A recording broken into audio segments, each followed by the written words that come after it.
Oh, I went live already.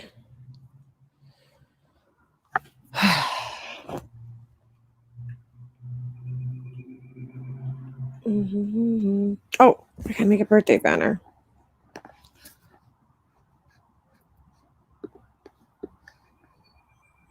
So she comes in here. Uh-oh, sorry. Hold on, I'm gonna mute.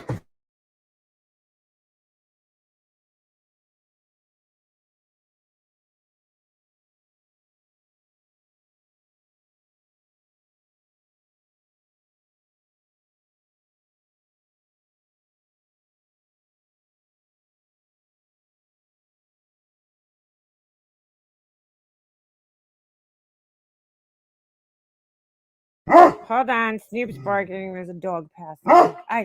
Snoop, no. Yeah. Hello, good morning. Hey, Ash. Hey, polka dot. Snoop, seriously? Sorry. Come on. Who wants to listen to that? Let me go inside. A woman and her dog passed, so we got to bark for 3 hours. We got to bark for 3 hours. Oh my god. Oh my god. All right. He'll stay out there and bark. How is everybody this morning? I'm exhausted. I'm so tired, dude. I can't wake up this week. Hey, Eric. Hey, Superficial. Hey, Kim, Steph. It's been a long week. Hold on, let me just scroll up here and see if I missed anything. Hey, Jem, Shell. Hello, Jay. Oh my god, yeah, I haven't been live. I've been like, God, I shouldn't even be live right now because I have to go shopping to find something to wear to my grandmother's funeral. Because God knows it's been a while since I've gotten dressed up for, funerals. I mean, I have some, I don't know. I hate getting dressed. I'm doing good. I'm watching the Comancheros. Ooh, what is that? That sounds like something my dad would watch. Or would have watched. Yeah, so I was just listening to Sarah and her husband. They're so cute. I listened to them like back in the day, and I just listen, and they're so cute. They're so supportive of each other. I think it's so adorable the way they support each other. Yeah. So I was listening to them, and then I was like, oh, I guess I'll go live for a little tiny bit because it's Purple Rain's birthday. So if she comes in here, make sure you wish her a happy birthday. And today's her birthday. Today's Tuesday, right? I think it is.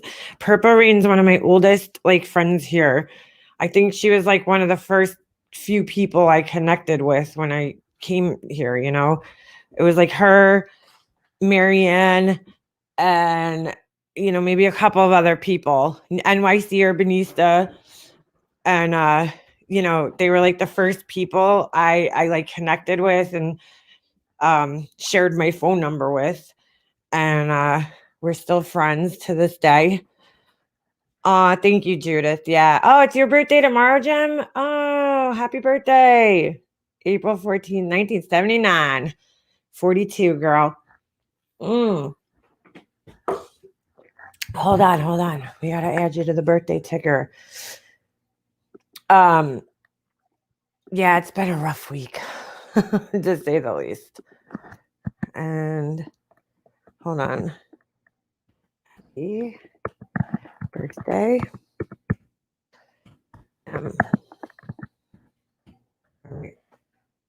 Hey, what happened? That was weird. Happy birthday. Oh, is there like only... Oh, no. All right. Here we go. All right. And happy birthday, Jem. Yay. Birthdays. April. It's Aries season, right? This is when the Aries are in season. Happy birthday. Thank you, Bodhi. I'm doing all right. I'm just like... I'm okay. I mean, this is part of life, unfortunately. My grandmother was like 94. And you know what? I'm sad.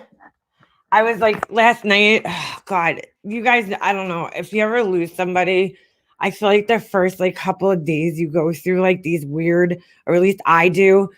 It's like right as I'm falling asleep, that's when it all fucking hits me. Like, does that happen to anybody else? I'll be like laying there and then all of a sudden it'll just like hit me. And I'll start like, seeing her as I'm falling asleep. So weird. Does that happen to anybody else or just me? Because it's really disturbing. Because like I'm trying to fall asleep, and I don't know. I was just thinking, I hate that she had to suffer the last like year of her life, or a couple of years of her life with this horrible disease that she had. She was, but the reality is like I feel like she's been gone for so long. And I guess this is what happens when people have this disease is like it's like it's almost like I don't know, Alzheimer's just sucks your soul out of your body. Like it's the weirdest fucking thing. The last couple of times like I did see her last year, you got to remember I didn't see her for like almost a year with COVID and the issues with my family, my aunt threatening me, telling me I'm not allowed to go there and shit. Um, that was right before COVID. Then COVID happened and it was like, I'm not going there. I'm not getting her sick. God forbid something happens to her. I'm going to be the one held responsible for it because they blame me for everything. I'm the fucking family scapegoat as it is. So, I was just like staying away, for that reason. Because I didn't, I don't know where they were at with the whole COVID thing. I'm sure they didn't want people in and out of her, apartment. So, but the last time I saw her, it was just like so weird. She was like, she knew it was me, but she was at a point where she wasn't really remembering other people. Like, really? I mean, even the people that were taking care of her every day, she didn't know their names. So it's almost like you're um a different person. Like, you know what I'm saying? It's like they're gone. Like they're not even there. Her personality was different. She was just kind of like sitting there, like not really talking, which is so not my Nana. Like my grandmother could chew your ear off. Like I remember when I used to get on the phone with her, I was like, all right, I gotta like set 3 hours aside because she'll just talk and talk and talk, kind of like me. I guess that's where I get it from. Like she'll just keep talking. So but I used to love talking on the phone with her because she was so funny. She just used to she told me some funny stories from when she was young. Like some really funny stories. Or I'd ask her questions. I'd be like, one of my favorites was I'm like, Nana, how'd you do it? I remember when Jesse was a baby and I was like so tired. And I'm like, I have one kid, I'm like complaining to her. And I'm like, Nana, how'd you do it? I'm like, how'd you have 6 kids? So instead of like telling me how she did it, she goes, Grandpa liked to have sex a lot. Like, oh, no, that's not what I meant. So like, she was just funny. But she was always smiling and laughing and like every time you saw her, she was smiling. So and she was so friendly. Everybody knew her. She was like the town mayor. When she would like you would go outside in her little complex because she lived in this really little like 50 and over complex. Everybody's like, hi Angie. Like everybody knew her in the complex. She was the mayor over there. All the guys liked her. She's like, I did my time. I'm not that guy was hitting on me, but she's like, I did my time. I'm not doing that again. They have their little gossip crew over there. It's crazy in that little 50 and over complex, but she loved it in there. It was good. It was a good place for her. They moved there when my grandfather they moved out of Brooklyn. My family wanted to get them out of Brooklyn because my grandfather would be like sitting there watching people steal his hubcaps every day. It was like they needed to get out of Brooklyn. They were in a really bad area in Brooklyn. So they came out to Long Island and they got this little apartment, and it was in this little 50 and over complex. And then my grandfather died like the second year they lived here. So, she was alone all these years. I mean, shit, that was like 98. So she's been alone all this time. And she's been fine. When he first died, she was like going to Atlantic City, gambling, having a good grand old time. So, it's just sad to see her go in such a shitty way. But hey, happy birthday, Purple Rain. All right, I just wanted to wish you a happy birthday. I'm sure you got my text. But Bodhi, your kids are just leaving for school. What time is it? Oh, you're probably in a different time zone than me because it's 10, almost 11. Oh my God, I got it. I'm like so lazy today. Is there something wrong with me? I just like don't feel like moving. But yeah, so I gotta go. We got the funeral this week, and I gotta go to that, which I'm not looking forward to. But what am I gonna do? I gotta go. I mean, I'm having anxiety about it, but I'll be all right. I'll get through it. Anyway, so I'm in Cali, second day back to school. Oh my God, you guys are just getting back to school? Holy shit, dude. Holy shit. I can't even imagine. My son's been in school since I don't know, October. They canceled in-person learning for the kids here. Get out of here, Jem. Where are you? Dude, oh my God. Dude, my son would not survive that homeschooling shit. He's so behind. Sin. I know, Sin. I had mine a couple weeks ago. My son fell so behind. Oh, thank you, Deanna. Thank you. Yeah. So it's like more. I just can't wait until this week is over. The week, everything, the funeral, because they're doing like the whole burial thing. My mom was just cremated, and I feel like that. Listen, when I go, you guys hear it, like it's on record. Just cremate me. I don't want to put my family through this whole big thing because it's so much more sad. I don't know. Is it just me, or is it like so much more sad when you have to go to the church and like the whole fucking funeral procession and all that shit? Just burn me and throw me in an urn and I'm done. I don't want to fucking go put my family through this shit. I feel like it's so much more sad. Ugh. And it's like drawing it out, just, I don't know. I was like upset when my mom wanted to be cremated at first, but then I really thought about it and I was like, no, you know what? This is for the better. Like my dad was cremated and you have the week and then that's it. You don't have this whole fucking to-do show. I feel like it's just like I don't know, dragging it out and just making it even more sad and more upsetting. And it's terrible. I don't want it. I just don't fucking want it. So cremate me and dump me off the Below funerals. Me too, at Pugs. Aw, Jem, I'm sorry. Yeah, see, well, my son's behind with his reading and like all the kids are behind. Not all of them. There's some kids that are, extremely smart and they, they're fine. My son fell behind. So it's just so much money too, I think, the whole fucking funeral thing. DMX, Sarah, I'm so sad. Sarah, your live was awesome.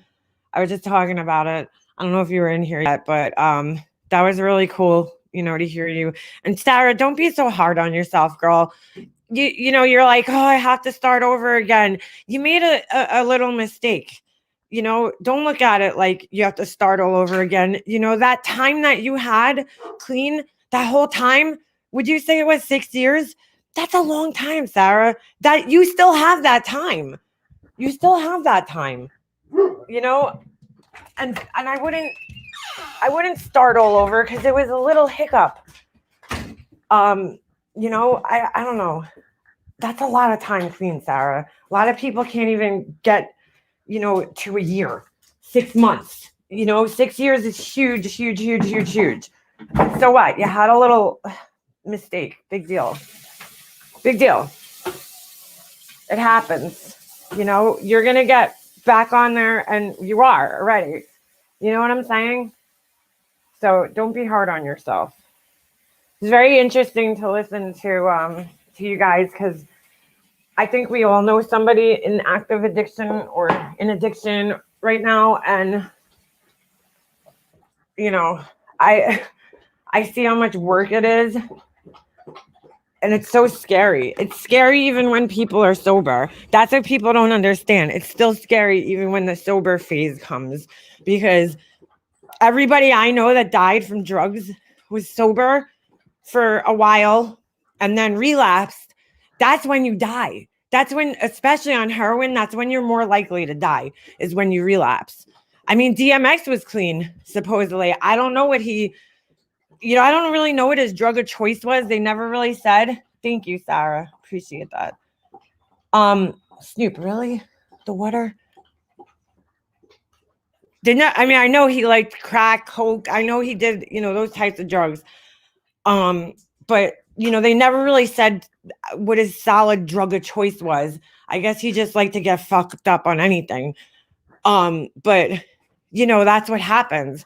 People will be clean for a while, and relapse is so dangerous because, especially for heroin addicts, because they think they could go back to doing the same amount that they were doing when they were in their, the height of their addiction.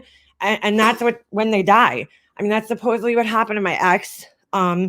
He was clean and I guess he went and, relapsed and he died. And that's a whole sad story. My neighbor's kid, it happened to. I know many people that went like that.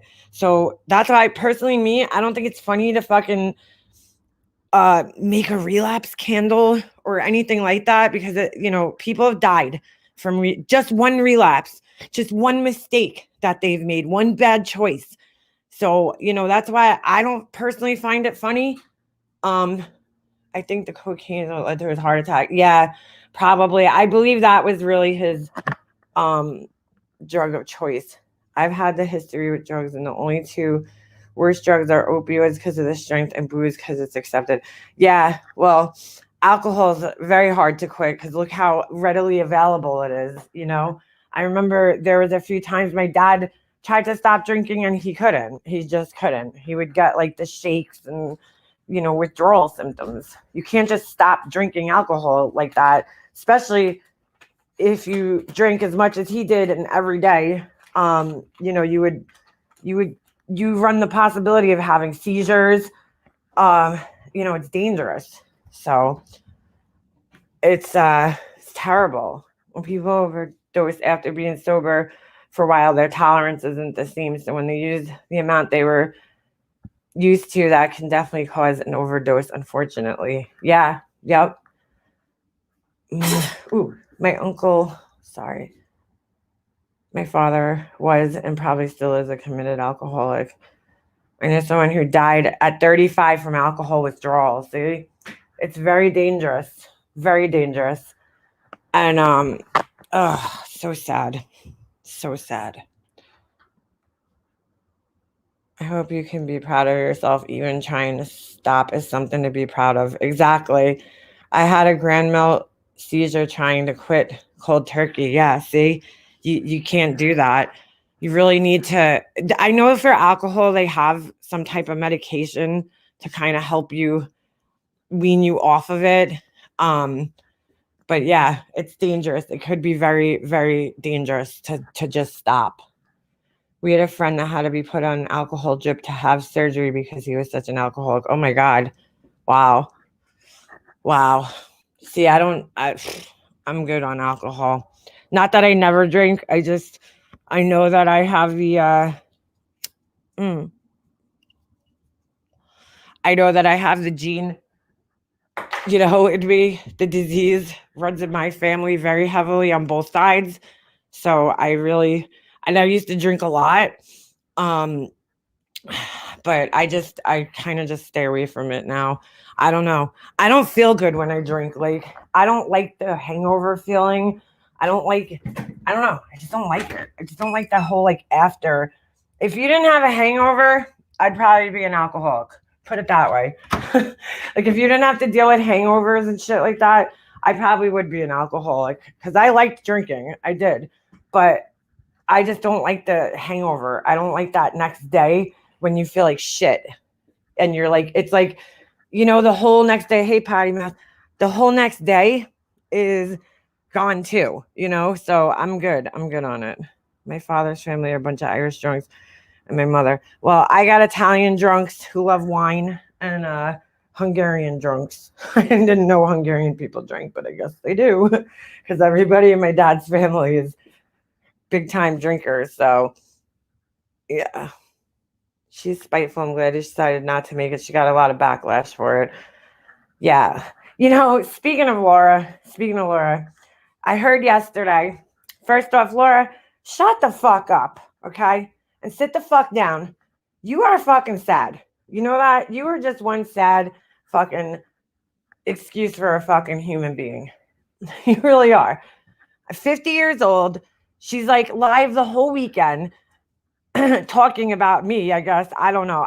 Or making comments about me. I don't want to say she went live about me because I don't think she purposely went live to talk about, specifically me. But I guess I was brought up and mentioned because of some comments I made I told her little screenshot squad. Okay. So make sure you guys set your fucking recording devices up right now. Okay. These screen recordings. Because I'm going to make this clear. You guys are going to make it worse for her. Okay. The more you keep screenshotting my shit, the harder I'm going to go at her. So I'm just telling you right now. I'm just going to get ignorant and say stupid shit. Because if you're going to screenshot everything I have to say everywhere I go, well, I'm going to give you something to screenshot. Okay? Just letting you know. I'm going to give you something worth your fucking while to screenshot for her. So keep it up. Keep it up. It's like I'm being fucking stalked everywhere I go. It's annoying. I know exactly who it is. It's the same people that always sent her the screenshots. Always.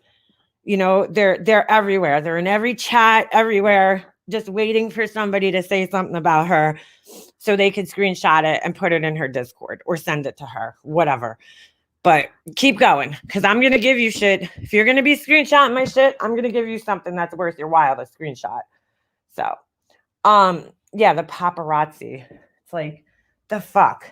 But anyway, I just like, dude, you're just so sad, man. It's like you're 50 years old and you're just sitting around every day. It's the same shit from her. Me. Poor me. And then she's a little bugged out about this fucking merch Wendy made, okay? But it's like, Laura, this is my problem with Laura, okay? And this is part of the reason why I can't fucking support her anymore is because, or be friends with her anymore. It's because Laura does things, and then when things are done back to her, she somehow makes herself into the victim. But it's like, Laura, if you wouldn't have done that in the first place, you wouldn't even have to worry about this right now. So what happened was Laura made those fucking stupid candles, right? The condescending cunt candle. Everybody knew who she was talking about. Everybody knew who she was talking about, who that was, what those stupid, cheesy ass, tacky cartoon images were. We all know that they were supposed to be Wendy, right? So stupid, so lame, so corny, just so badly done. Like, just everything. It's just tacky and gross. It's just, ugh. You're terrible, Laura. Don't try to be a graphic designer because you're not. But she puts these stupid images. She makes this candle. And so, Laura, just like you always say, that you can't tell people how to react. You can't tell people how to react to the bullshit. Well, that's exactly what happened to you, Laura. You can't tell her how to react to that. So she reacted in a way where she got you back and she made a fucking, shirt. And that it is what it is. Same thing with Hummingbird, Laura. You brought Hummingbird up, okay? You brought her up and accused her of scamming, which isn't the fucking case. She didn't scam anybody. You're accusing her of scamming after she spent how many thousands of dollars on your stupid ass? Yeah. Okay. And then when she one-ups you by talking about how you fucking, ordered cheesecakes for people and never fucking sent them to him because you're an idiot, you get upset now. Once again, Laura's the victim. How does that work? Laura calls Hummingbird for no reason out and, talking about Christmas gifts, dude. What month are we in? March, April? Why? Why are we bringing this up? Why? Because, Laura, why? Because you have to discredit everybody that leaves you? Okay. But then you sit there and you're somehow the fucking victim. You're the victim now because people reacted to what you put out there, or people put you on blast after you tried to put them on blast. That's what happens, Laura. You're not the victim. Nobody's obsessed with you. You're just an asshole. You're an asshole. Laura lied to me. I never got anything at Christmas. What do you mean? Art of Handmade Dolls. What do you mean? What was she supposed to get you something for Christmas? But it's always Laura fucking does this shit and then somehow makes herself the victim. And somehow this is the really amazing part about it. What she does is that she somehow convinces the people that follow her that she's the victim. And they all sit there repeating it, that she's like the victim. And it's like, how dare Wendy? How dare she put this, t-shirt out when it's like, well, Laura, maybe you shouldn't have put a candle. Like, she always starts it every fucking time. She starts it every fucking time. Every time. And then, she's also got everybody, she doesn't have any style sense. Who wants to wear two different contacts? I don't know, dude. She looks like a freak. Freak.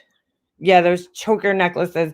Those choker necklaces went out when like Janet Jackson made fucking It. Right? Some of the shit she wears. I don't know. She's been holding on to that shit since she was probably in high school. I have no idea what's going on there. I don't know why you would wear two different color contacts. There's no, for me personally, if I put one contact in, it's just as bad as having no contacts in. I can't see. Like the way contacts work, prescription wise, is that you need both of them to be able to see clearly. One's not going to do it unless you have one eye, but whatever. Maybe she wants to look like a fucking demon seed. I don't know. Maybe that's what she wants. No idea. Yeah, she is stuck in the 80s.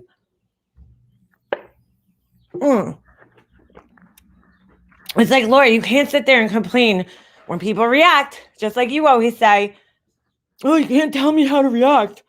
Well, you can't tell people how to react either. You did put a candle out.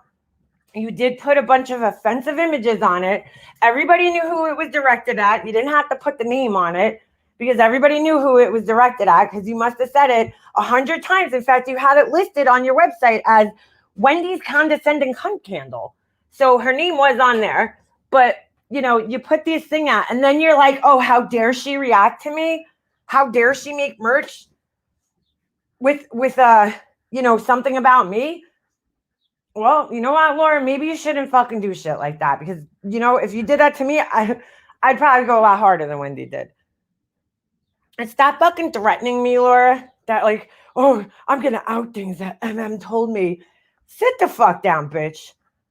Sit the fuck down, Laura. I ain't scared of your fucking stupid ass, all right? Let's get that straight. Let's get that straight. You're a fucking liar anyway. So who believes anything that comes out of your mouth? Fucking asshole. So I don't know what else was said about me, but I do know that was said. Laura, sit the fuck down, okay? The whole weekend, this woman's in her car everywhere she goes, she's got to go live.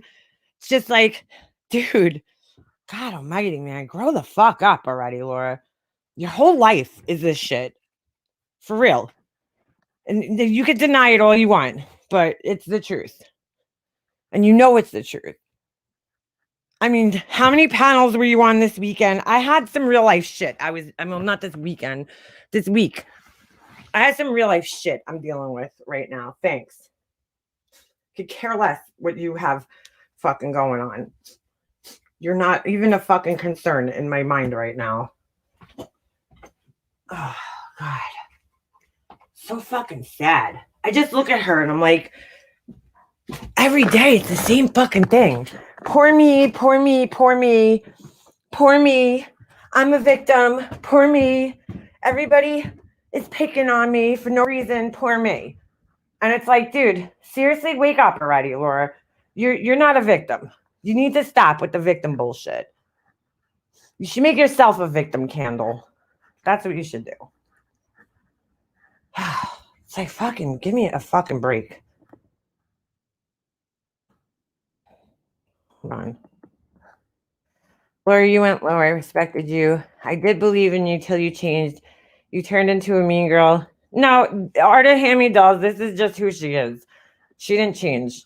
This is just who she is. Notice how Laura and Tiffany suddenly, hold on, think they're in some position to tell the people in the community what to do, how to do it. Yeah, Laura's always, and what place people have in the community. It's hilarious. Yeah, Laura's always like writing these like fucking rules as to how everybody should operate and like react and like everything. She wants to control everybody.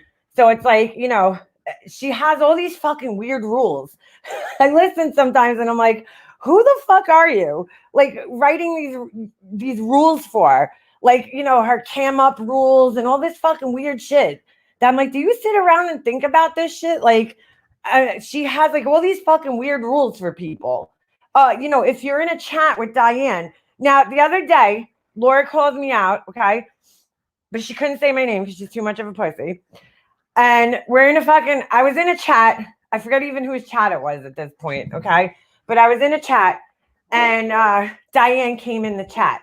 So because Diane came in a chat that I was in, that means I'm best friends with Diane and I support her 100% in everything she does. Because she came in a chat without me even knowing, okay? And Laura's rule is that you have to be like the burn book who announced in the chat that they're leaving because Diane's there. Okay, so that's the new rule, everybody. You have to announce your departure in the chat and say, hey, I don't want to be here because Diane's here. That's Laura's rule. She's the queen. So we all have to go by that now, okay? So Laura goes, hold on. You know what? I have the clip. I might as well play it. Where's my phone? I'll play the clip real quick. And she's like, Nigga Master's done live about me every day. No, Laura, don't flatter yourself. You bum ass bitch. Don't fucking flatter yourself. Hold on a second. Where's my fucking phone? Oh my God, Snoop with the water already. Where did I just put my phone? That's the new rule. Listen, I don't know how many fucking times I have to say it. Do you see me in her chat? That's what I need to ask. Do you see me in Diane's chats when she goes live? No. Okay? There's a reason for that I'm not going to be in her chats. So when she comes in a chat, somebody else's chat, that's not my, fault. That's not my problem. I can't control that. But I can control myself going into her chats. That's the only thing I can control. So like, to sit there and be like, everybody who sits in a chat with somebody, these are, again, Laura's fucking rules. She makes them up as she goes along. If you sit in a chat with Diane, you support her 100%. If you're in a chat, if she speaks in a chat that you're already in and she comes in, that means you support her. That makes no sense. No sense whatsoever. It's like she makes all these fucking weird ass rules up in her head. And, everybody has to follow them, I guess. It's so fucking weird to me. She sits around making these fucking rules up, these YouTube rules. the fuck out of here, Laura. Where's my phone? Alexa. Never mind. I don't know if it says my phone number when it calls me. So hold on. Let me mute for a second.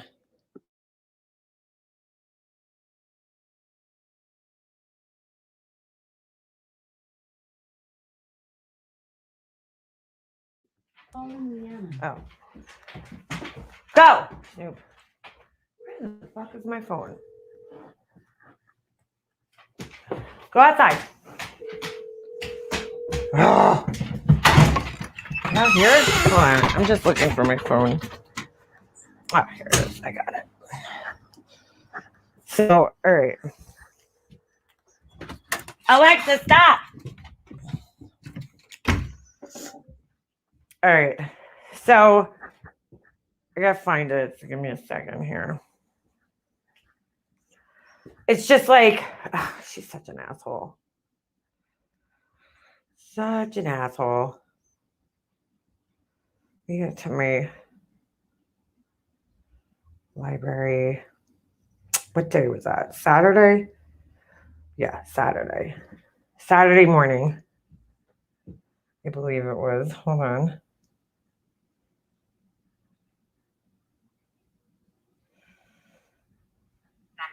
Hold on. Oh, all right.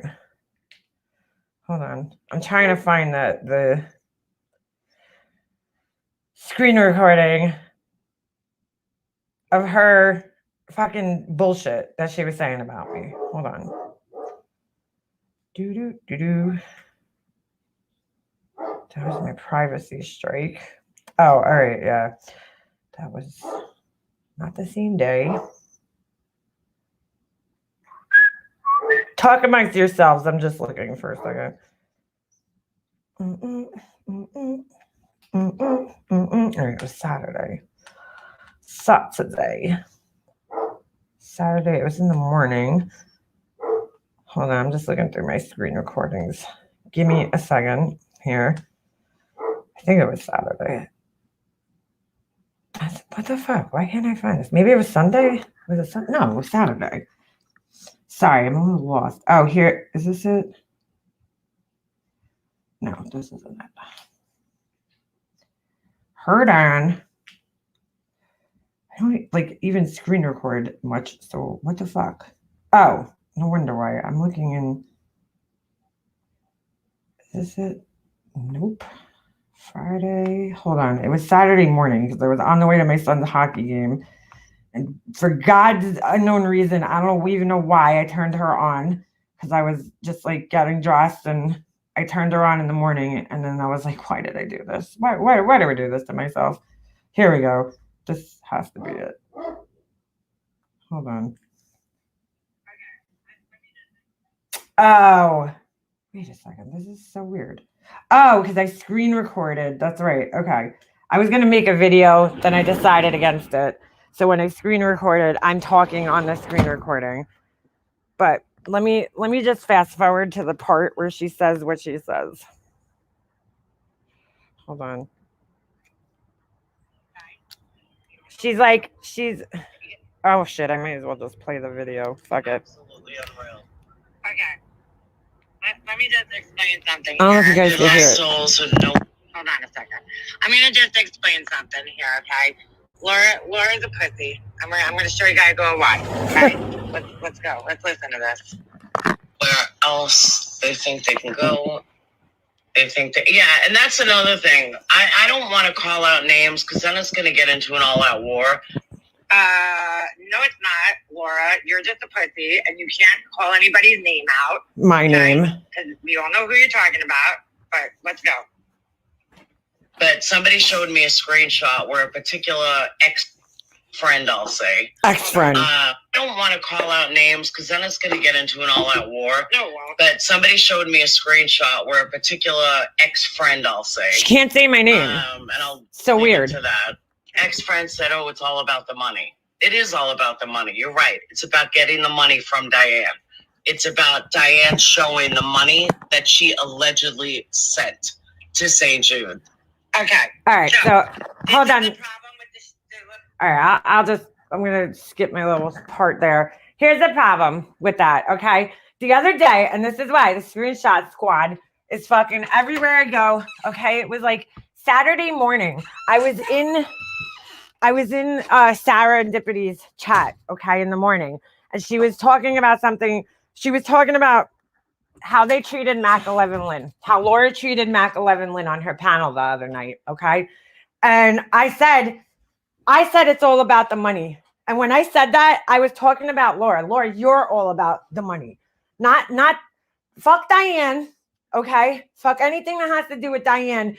That's not what I was talking about. See, because you are always thinking about Diane. That's why you always go back to that. That's not what I meant when I said it. When I said that, I meant for you, it's all about the money, Laura, because that is what it's all about for you. That's all you care about. You don't give a shit about these kids. You don't give a shit about the charity. You don't give a shit about the people that were in the community that got fucking robbed or got fucking scammed or whatever. You give a shit about you. That's what you give a shit about. That's why you're so mad at Diane. You don't care about anything else but yourself in this situation. You are mad because Diane and Wendy made you look bad. And that's what this whole thing is about for you.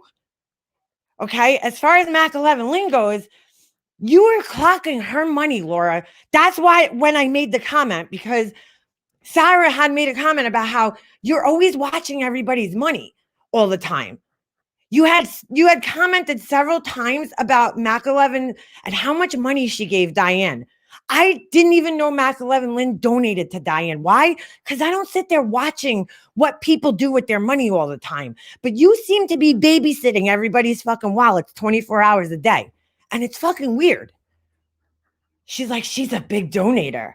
She's a big donator. How do you even fucking know that, dude? Why are you sitting around counting who the big donators are? Because you know why? The same way you targeted fucking Barbie and Emad when you wanted to become friends with them for their money, you do it to everybody else. So you guys sat up there like who just said it? Browbeating them. Browbeating Mac. That she's like brainwashed. She's being manipulated. As if this woman, do you realize how fucking insulting that is when you do that to somebody? I can't even wrap my mind around it. Do you know how insulting? You were basically telling this woman the other night that she didn't have a mind of her own, that she's stupid and doesn't have her own thoughts and her own feelings and opinions, and that she's brainwashed, and that, you know, she can't think for herself. It's like, dude, everybody handles things differently, man. You got to stop expecting, again, goes back to these rules that Laura keeps writing for everybody. Not everybody's going to handle things like you. Not everybody's going to feel the same way you do. She poaches people. It's exactly what she does. Too broke to buy the proper replacements. Oh, she ordered them. But apparently it takes 3 months to get them in. I don't know why you wouldn't just wear your glasses. You got me, but hey, that's her problem, not mine. She wants to look like a fucking reptile freak. She wants to look like a fucking Alaskan husky. That's her problem. You know, I just like, I'm like, no, dude, it's not about the money. You don't care about the money that wasn't given to St. Jude's, Laura. If you fucking think for a second that I believe you do, you got another thing coming to you, because you do remember we were friends, right? You don't give a fuck about that. What you care about is what Diane did to you, because you only care about you. Okay? 90% of the time, I will never forget. There was this one time we were on a conversation. This is when she fell out with Tiffany. Okay? For the first time, because I'll say the first time because we know there's going to be a second time. This is when she fell out with Tiffany, and we were on the phone.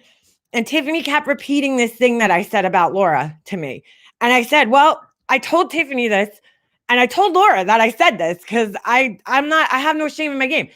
Laura, I didn't trust Laura when I first started talking to her again. And I think that's natural. I didn't trust her at all because, you know, when you don't talk to somebody for a period of time and then you start talking to them again, it takes a little while to build trust, you know? It takes a little time to build trust. Yeah, she's trying to damage Hummingbird's reputation because Laura doesn't like that people respect her. See, Laura doesn't like when other people are respected. I've noticed that about her. She doesn't like when other people have respect or are respected. So she's got to do everything she can to try to fucking damage that.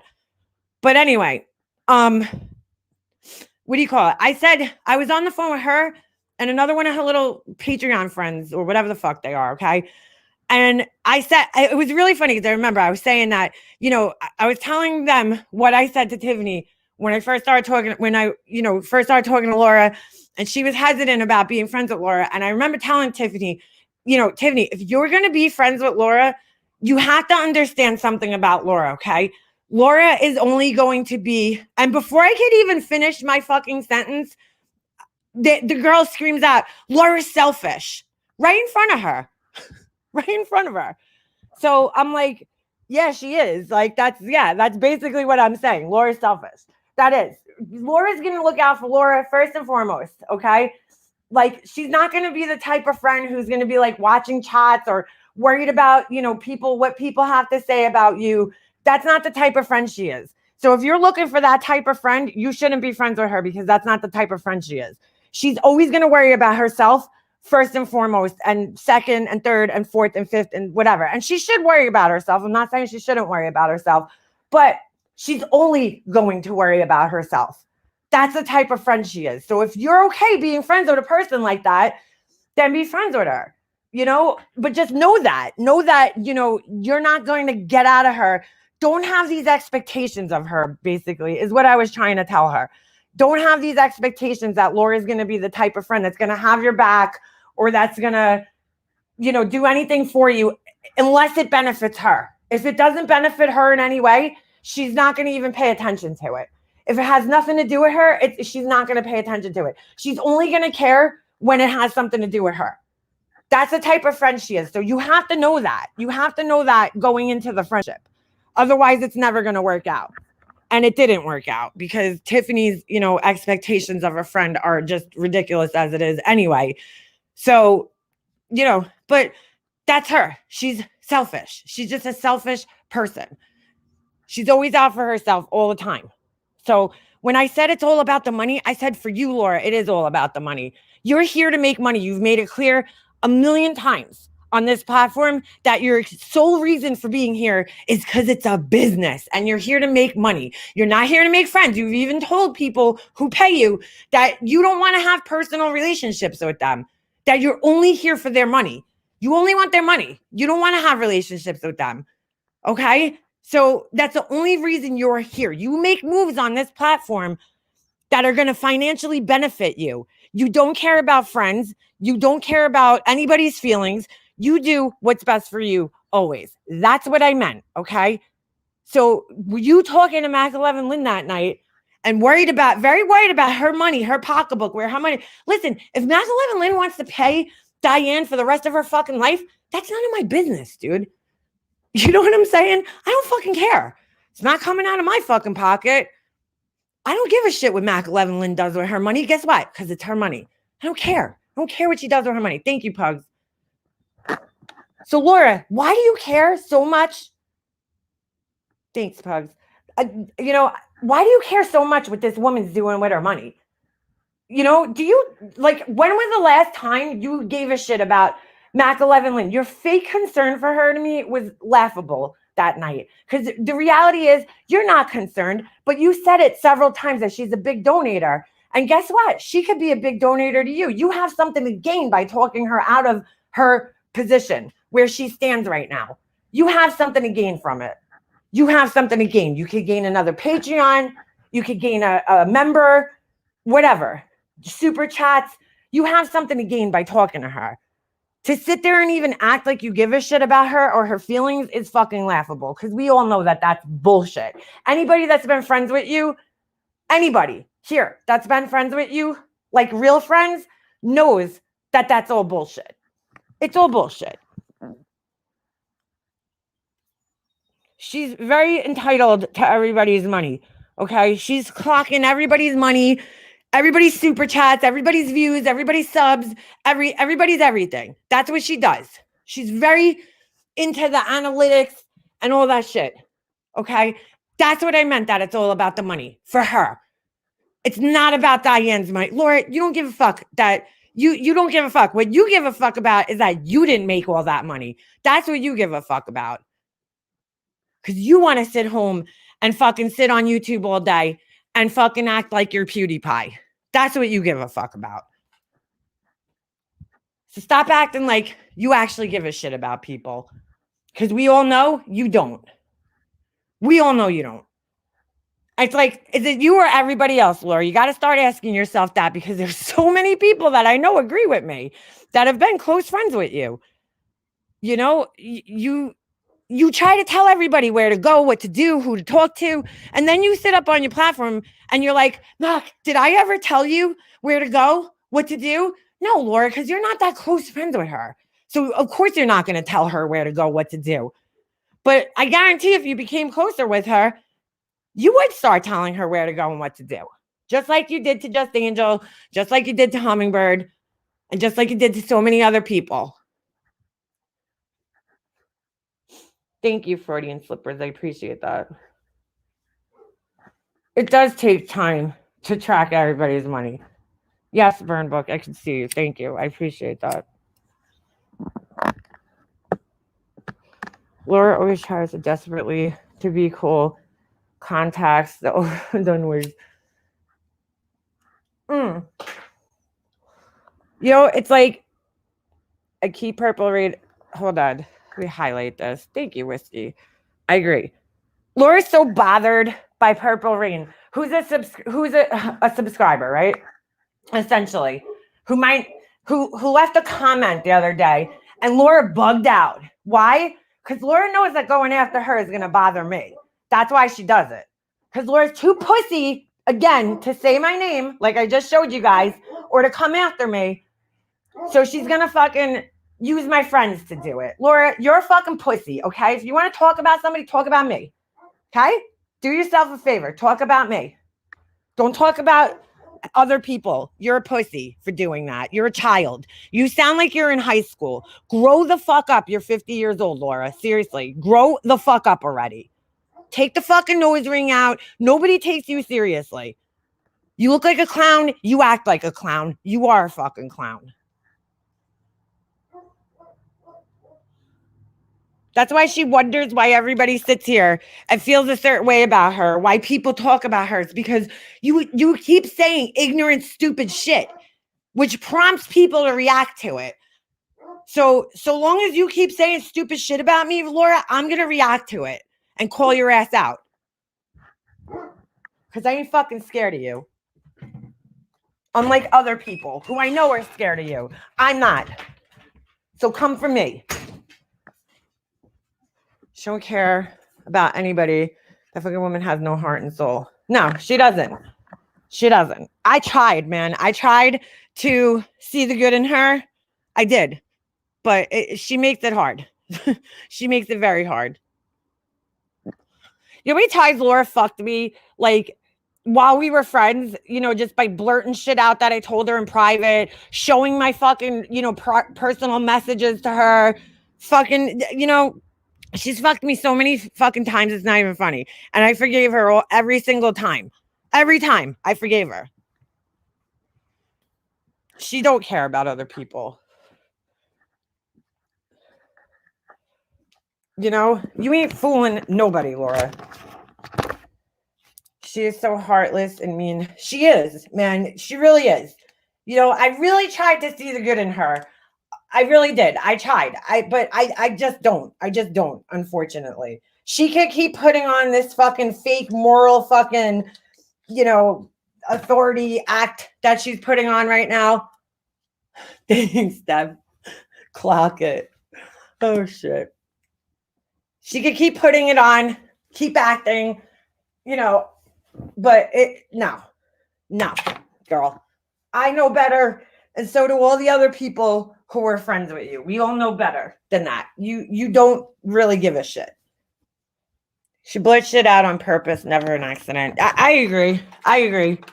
Don't get me wrong, because, you know, I think she wanted people to be mad at me.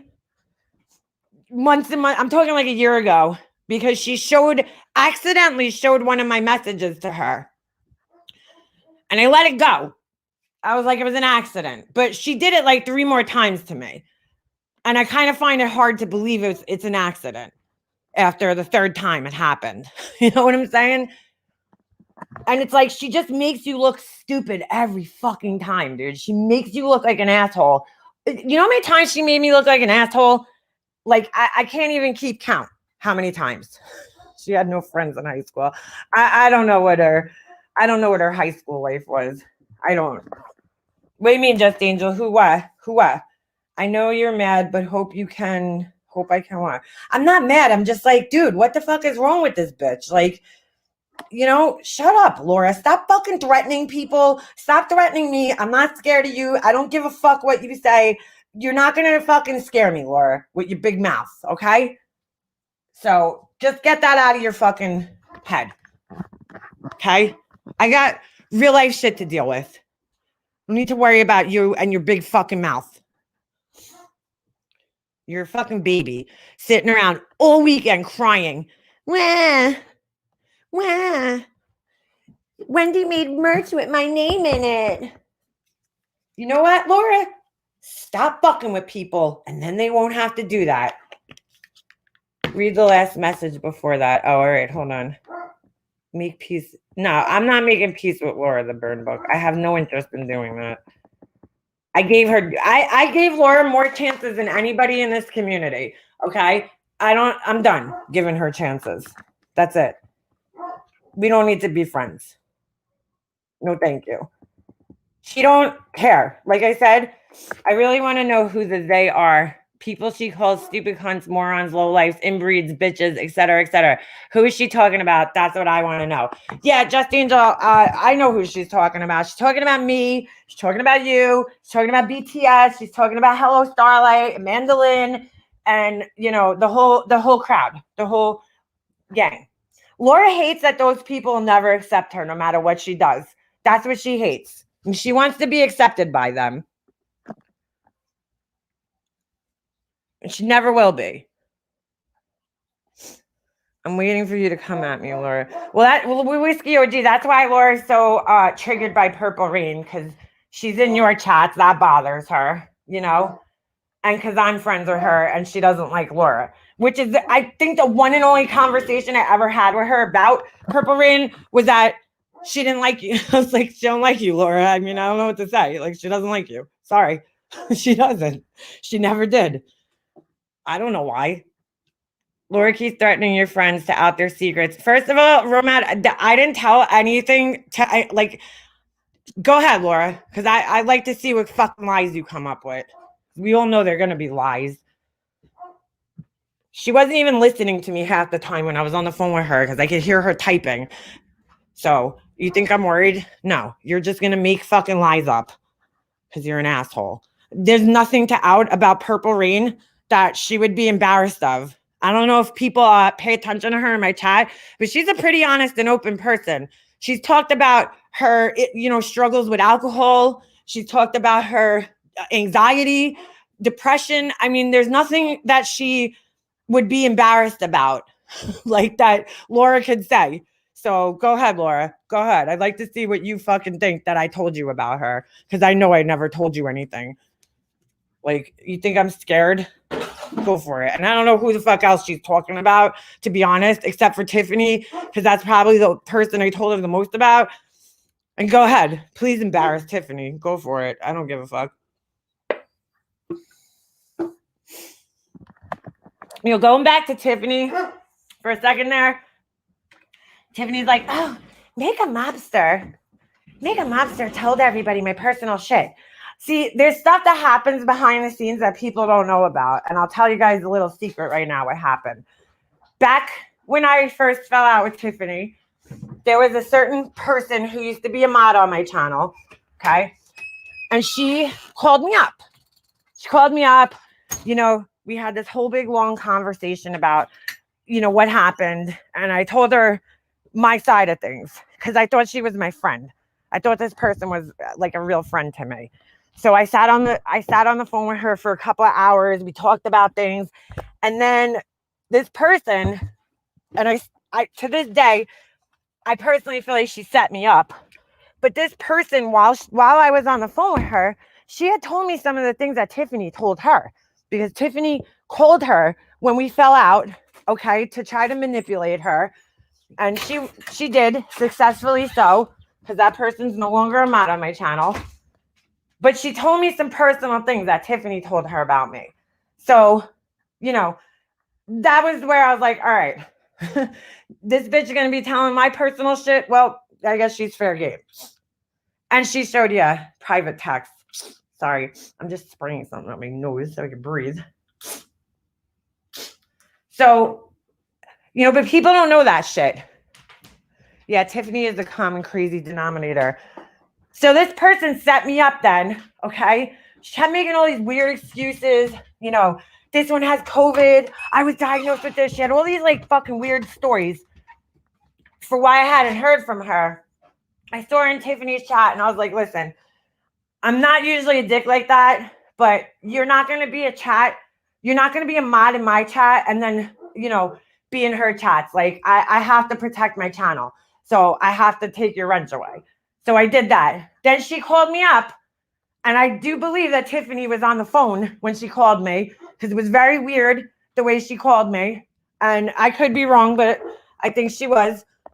I think it was a setup because it was just weird. It was weird. I never heard from her again after that. It was just very strange, the whole situation.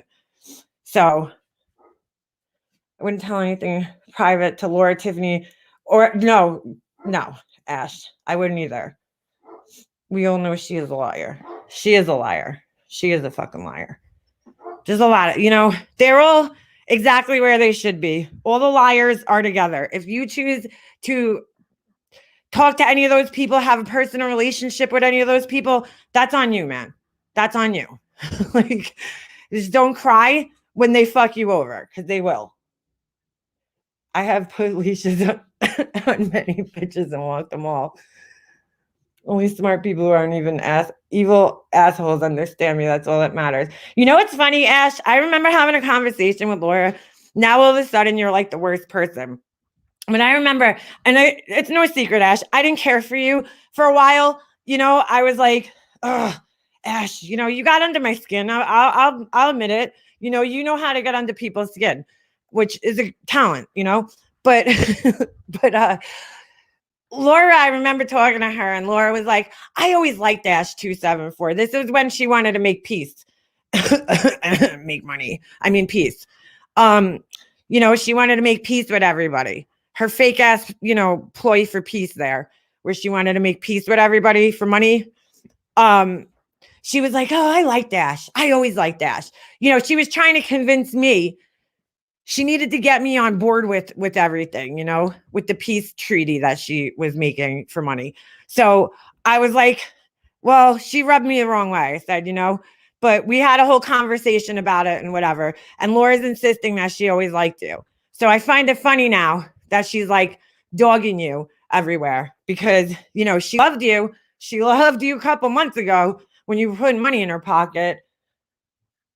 Do you think she was really honest when she wanted to make peace? No, not at all. Nope.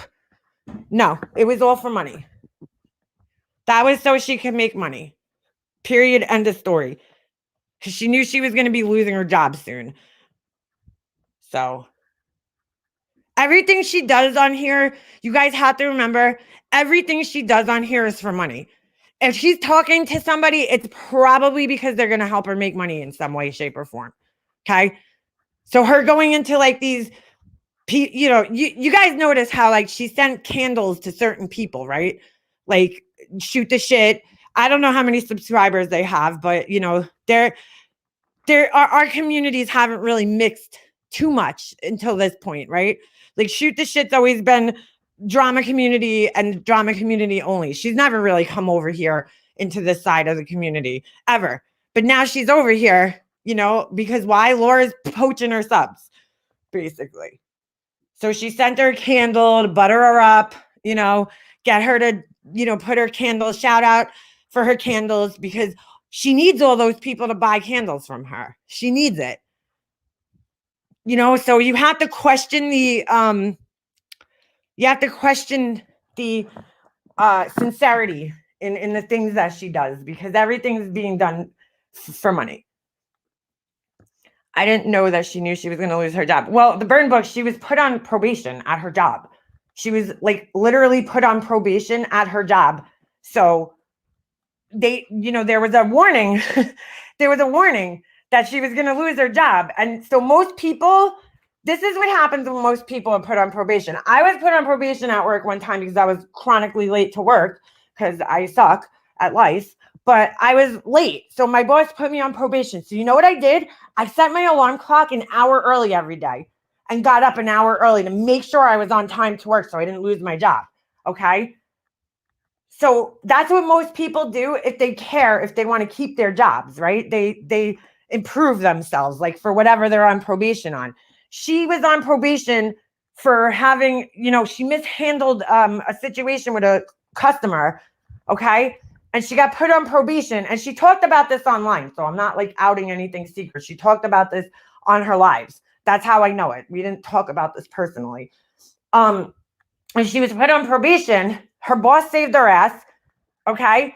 So you would think from that point on, every time you got on the phone with somebody, you'd be kissing the customer's asses. Like, can I suck your dick, ma'am? Thanks. Like that's what a normal person who would want to keep their job, that's how they would do so. But, she knew that she was already on thin ice at work. And instead of improving, she decided to show exactly how she lacks empathy for people. So that's what happened with that situation. So yes, she knew that she was on thin ice. I shouldn't say she knew she was going to get fired. She wanted to get fired. She's said it many times on here. She hated her job and she wanted to get fired. But yeah, she was definitely, I personally think purposely being an asshole at work because she didn't care for her job, which like, dude, join the club. And a lot of people hate their jobs, but she had it made, as far as I'm concerned. I mean, what kind of job do you have where you can work from home? I mean, she was working from home before COVID happened. That's a good deal right there. That's a good gig as far as I'm concerned. But I mean, I couldn't even believe when she told everybody on here. I don't know anybody else in the world in my whole entire life who got fired for a lack of empathy and then goes online and tells everybody. And I told her, I'm like, dude, I don't know if I would tell people that because, these people already call you a narcissist, like, and then you're going to go and basically prove it that you are, because why would you tell everybody, yeah, I got fired for a lack of empathy? Duh. Like, prove everybody right. Some of the things, I'm like, you're too honest sometimes because, yeah, she had a great setup for a single mom. She absolutely did. Because she wanted to be Laura wanted to do YouTube full time. That was her. She said that for the longest time. That she wanted to do YouTube full time. She's been saying it forever. So she didn't want to quit her job because she probably thought if she quits, she's definitely not getting unemployment, which she didn't realize if you get fired, you also don't get unemployment because unemployment's there for layoffs, not for getting fired, being an idiot and not following the company rules and getting fired. That's not what it's there for. Now, it's there for if you're fired unfairly, sure. If you're just fired for like no reason, yeah, then you could get unemployment. But, if you got a warning and then you don't improve and then you get fired, that's not what unemployment's there for. It's not there for that. But maybe she thought she could take advantage of the situation right now because, COVID and whatever. I saw her have empathy. I think she has empathy. Really? Where? I must have missed that. Hold on a second. Screenshot squad. Yeah.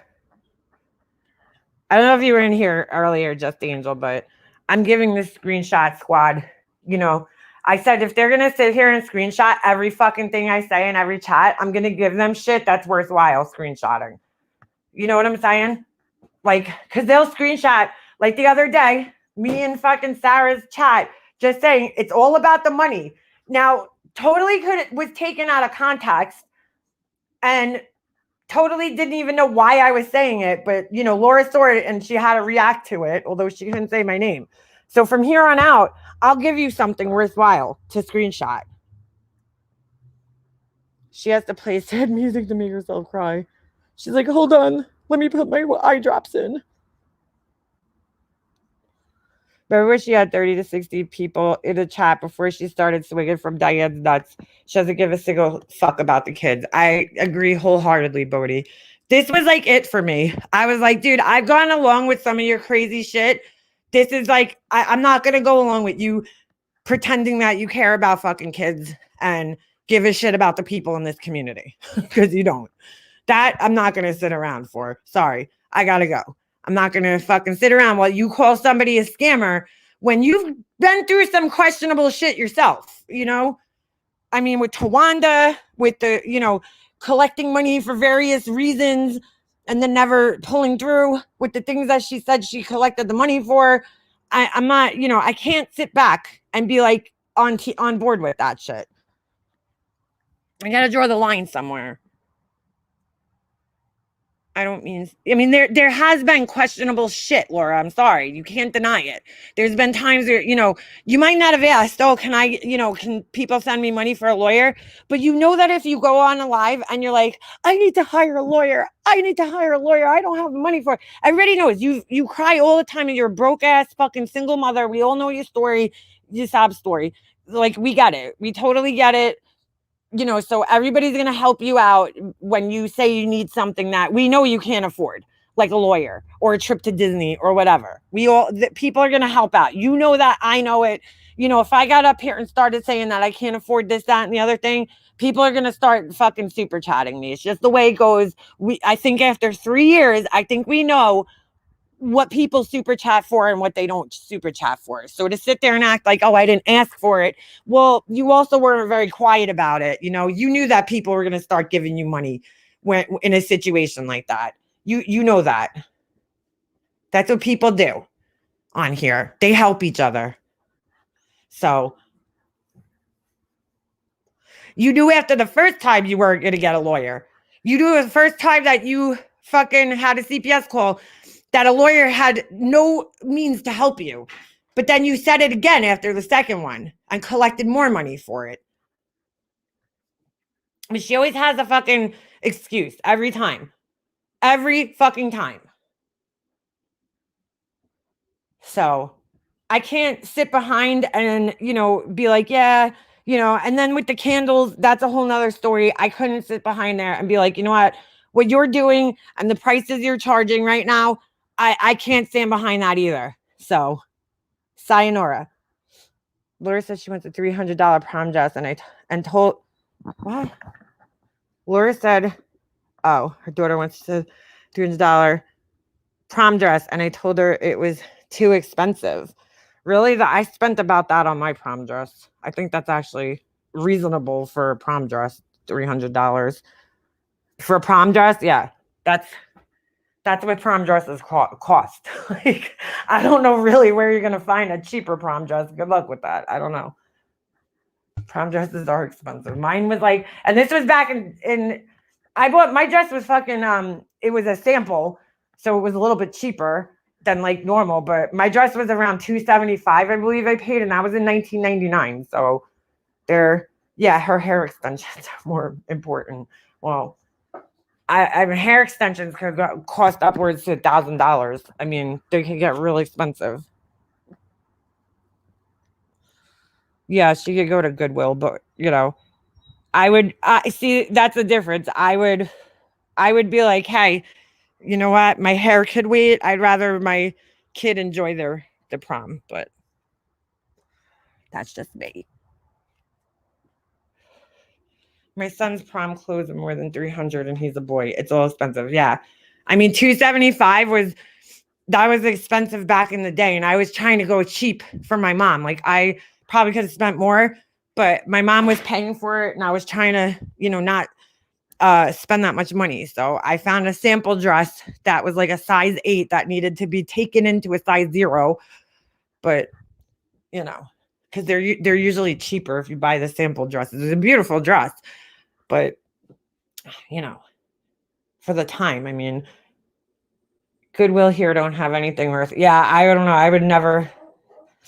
Every dress I've seen at the Goodwill near me is like a 1980s prom dress. Most people don't want to give up their prom dresses. I still have mine.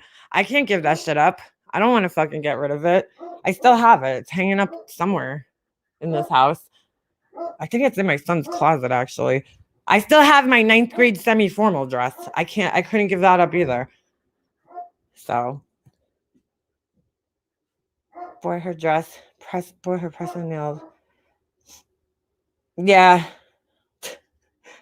Whatever, you know, I'm not gonna judge her. Whatever. I wouldn't personally, I would worry about my kid first, but the prom is a big deal. I don't think it's her prom though. I think she's going with somebody else because she's too young to be. I don't know. I think she might be going with somebody else to the prom because she's still what, in 10th grade or something. The prom's usually not until damn, $750. I mean, yeah, the prom dresses get real expensive. The more, you know, fabric and what do you call it? Diamonds, whatever, you know, embellishments they have, the more expensive they are.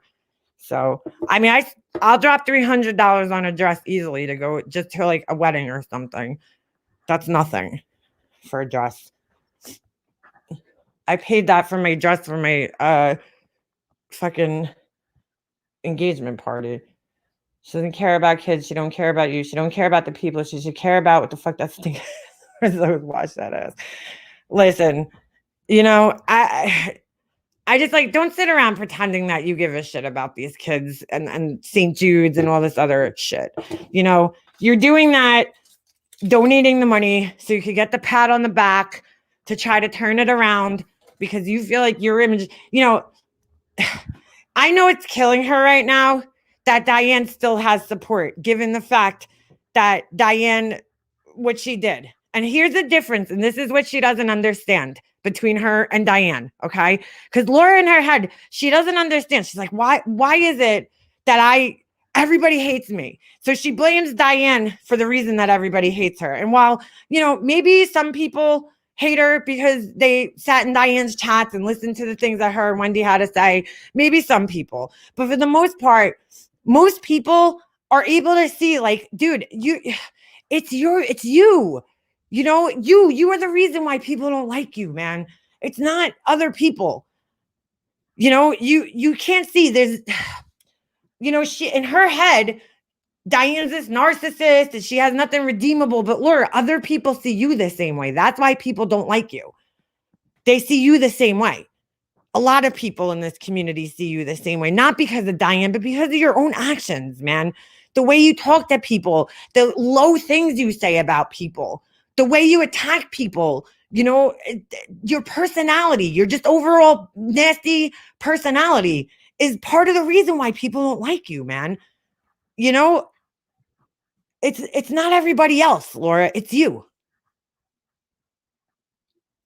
Period. I see them both the same way. Who's that?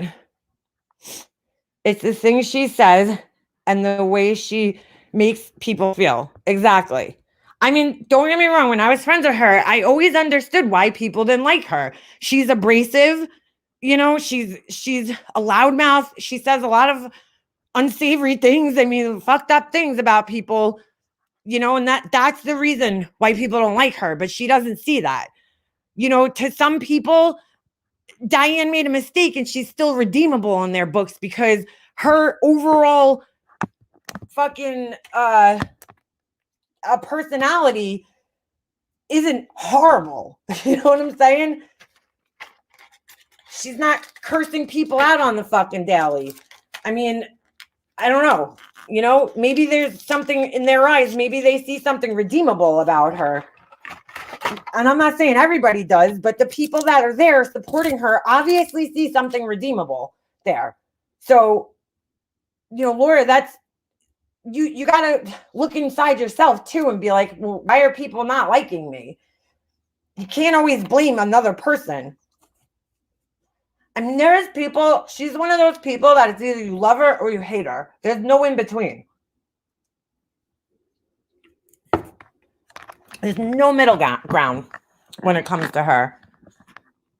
Yeah, calling people idiots and losers constantly. Some of the things she's done to people on here, like just, that shit, people make a mental tally of the things that you say, okay? And then it's like that all comes into question when they're making a decision about who you are as a person. I mean, people don't like me too. They don't like my personality. That's fine. I don't care. I don't care that people don't like me. I'm not sitting around here crying, why do people hate me? I don't give a fuck. I'm not a victim. If you don't like me, you don't like me. It is what it is. Half the people in her chat right now fucking don't like her. It's like, but it's like they have to choose the lesser of two evils. They either really hate Diane. She doesn't think that here's the thing though. The same way she says that, Diane and Wendy people hate her. Does she not think she's doing the same thing to Diane and Wendy in return? Do you not think that some of the people in her chat hate Diane and Wendy just because of what Laura says about them? Because it goes both ways.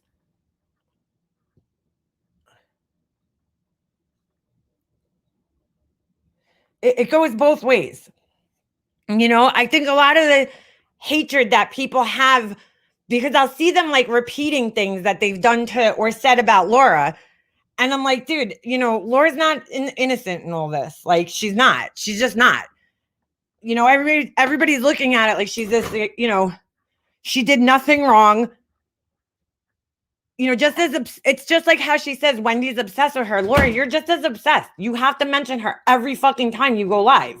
So if Wendy's obsessed with you, you're obsessed with her in return. I mean, stop with this bullshit.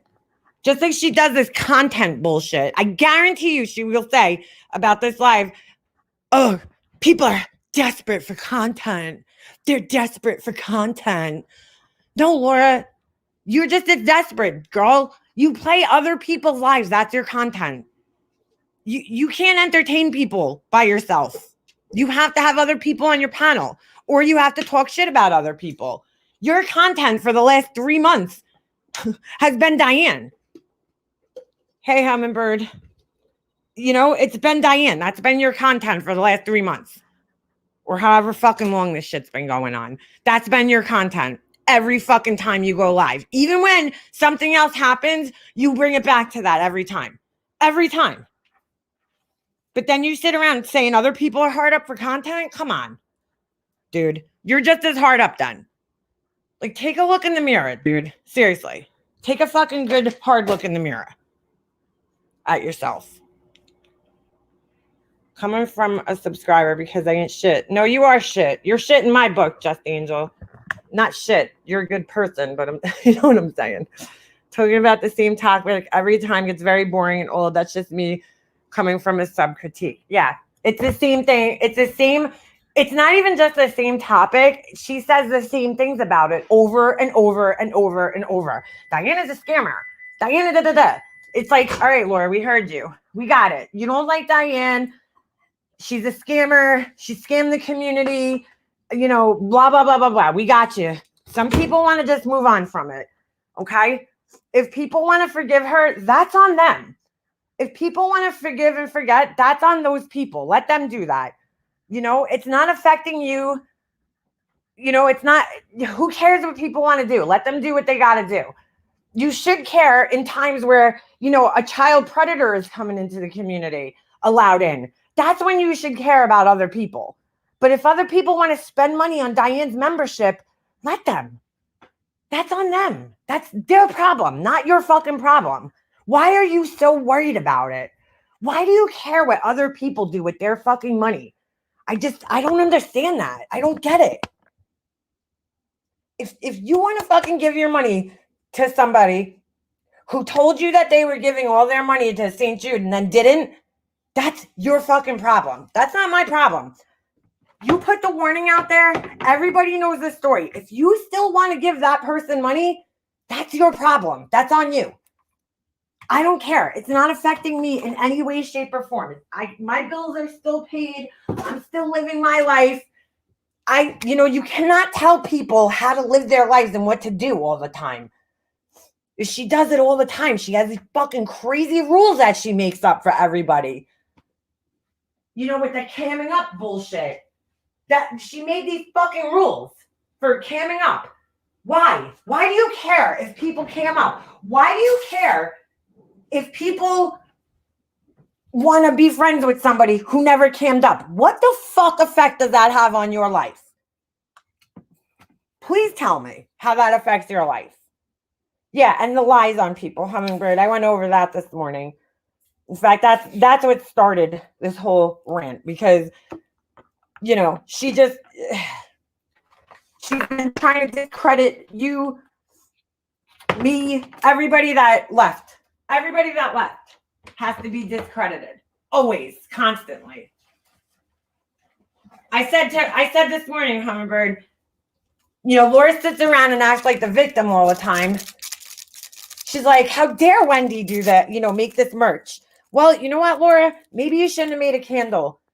Maybe you shouldn't have made a fucking candle with her fucking, with an image representing her, okay? And put on your fucking website, Wendy's condescending cunt candle. That's what it was labeled on your website. So her name was on your website. So now you can't, just like she always says, oh, people don't get to tell me how to react. Well, you don't get to tell other people how to react either, okay? So you reap what you sow, Laura, basically. If you want to go, make a bold statement like that and sell fucking candles that are offensive to people, shaming their body, then you're going to have to reap the repercussions of that. That's how it works, right? And you don't get to tell her how to react, just like people don't get to tell you how to react. Excuse me. Oh, I hate the spring. Okay? And I said, it's the same thing with you, Hummingbird. She called you out, started calling you a liar, and this and that you scammed and this and that. So what did you do? You fucking proved her wrong. And then you talked about the cheesecake thing. And then Steph hopped in on that because guess what? She also didn't get her cheesecakes. So, you know what, Laura? Once again, you brought that on yourself by even bringing it up in the first place, by calling somebody a fucking liar, by misrepresenting what they did. You know that Hummingbird would never purposely, knowingly take credit for somebody else's purchase after she gave you thousands of dollars. You know that. You know that for 100% fact. But so don't be surprised when they bring out other things now that you did to them. You invited this shit onto the platform. So now you can't sit around and cry that everybody knows about these cheesecakes. You invited it by calling her a liar for no reason. No fucking reason. After she gave you thousands of dollars. And then saying insulting things like, she wasn't one of my top supporters. Fuck. Oh, for fuck's sakes. Cheesecake Gate 2021. You can't sit there and be the victim now that this is happening to you. You fucking invited it. So you only have yourself to blame. And anybody that's sitting in her chats, like poor her, you really need to look at this situation again.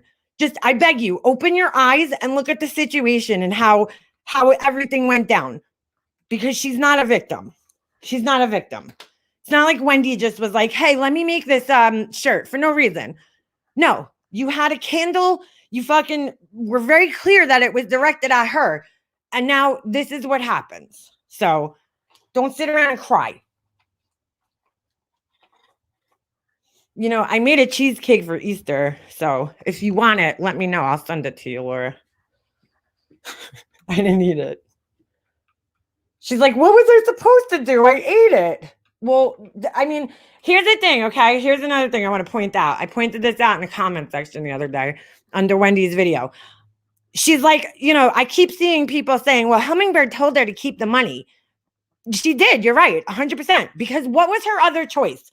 Okay. She asked Laura Laura didn't want to ship it to her, and she made it clear that she was not able to afford shipping a cheesecake to her. Okay. So her only other choice was to either A, send Laura more money. I mean, I'm sorry, $25 a cheesecake's pretty fucking expensive as it is. So her only other choices were to send Laura even more money on top of the $50 that she already spent, or drive 7 hours to go pick a fucking $25 cheesecake up. You know what I'm saying? Like, well, two of them. So what was her choices? Her only other choices were to spend more money. So she just said, you know what? Fuck it. It's $50. Just keep it. Just keep the fucking $50 and keep the cheesecakes. What are you going to do? Who's going to ask Laura, who's always crying about what is, being a single parent, and this and that? Who's going to ask her for $50 to take $50 out of her pocket? Nobody. Nobody's going to do that, because why? It's going to get held against you one day that you took $50 from a fucking single mother. What? Someone said she was going to make Phoenix pay for. Why should he pay for it? Yeah, I heard. Hello, Starlight. I heard she's threatening Purple Rain. Out of all the subscribers that talk shit about her, why are you so bothered by Purple Rain, Laura? Really?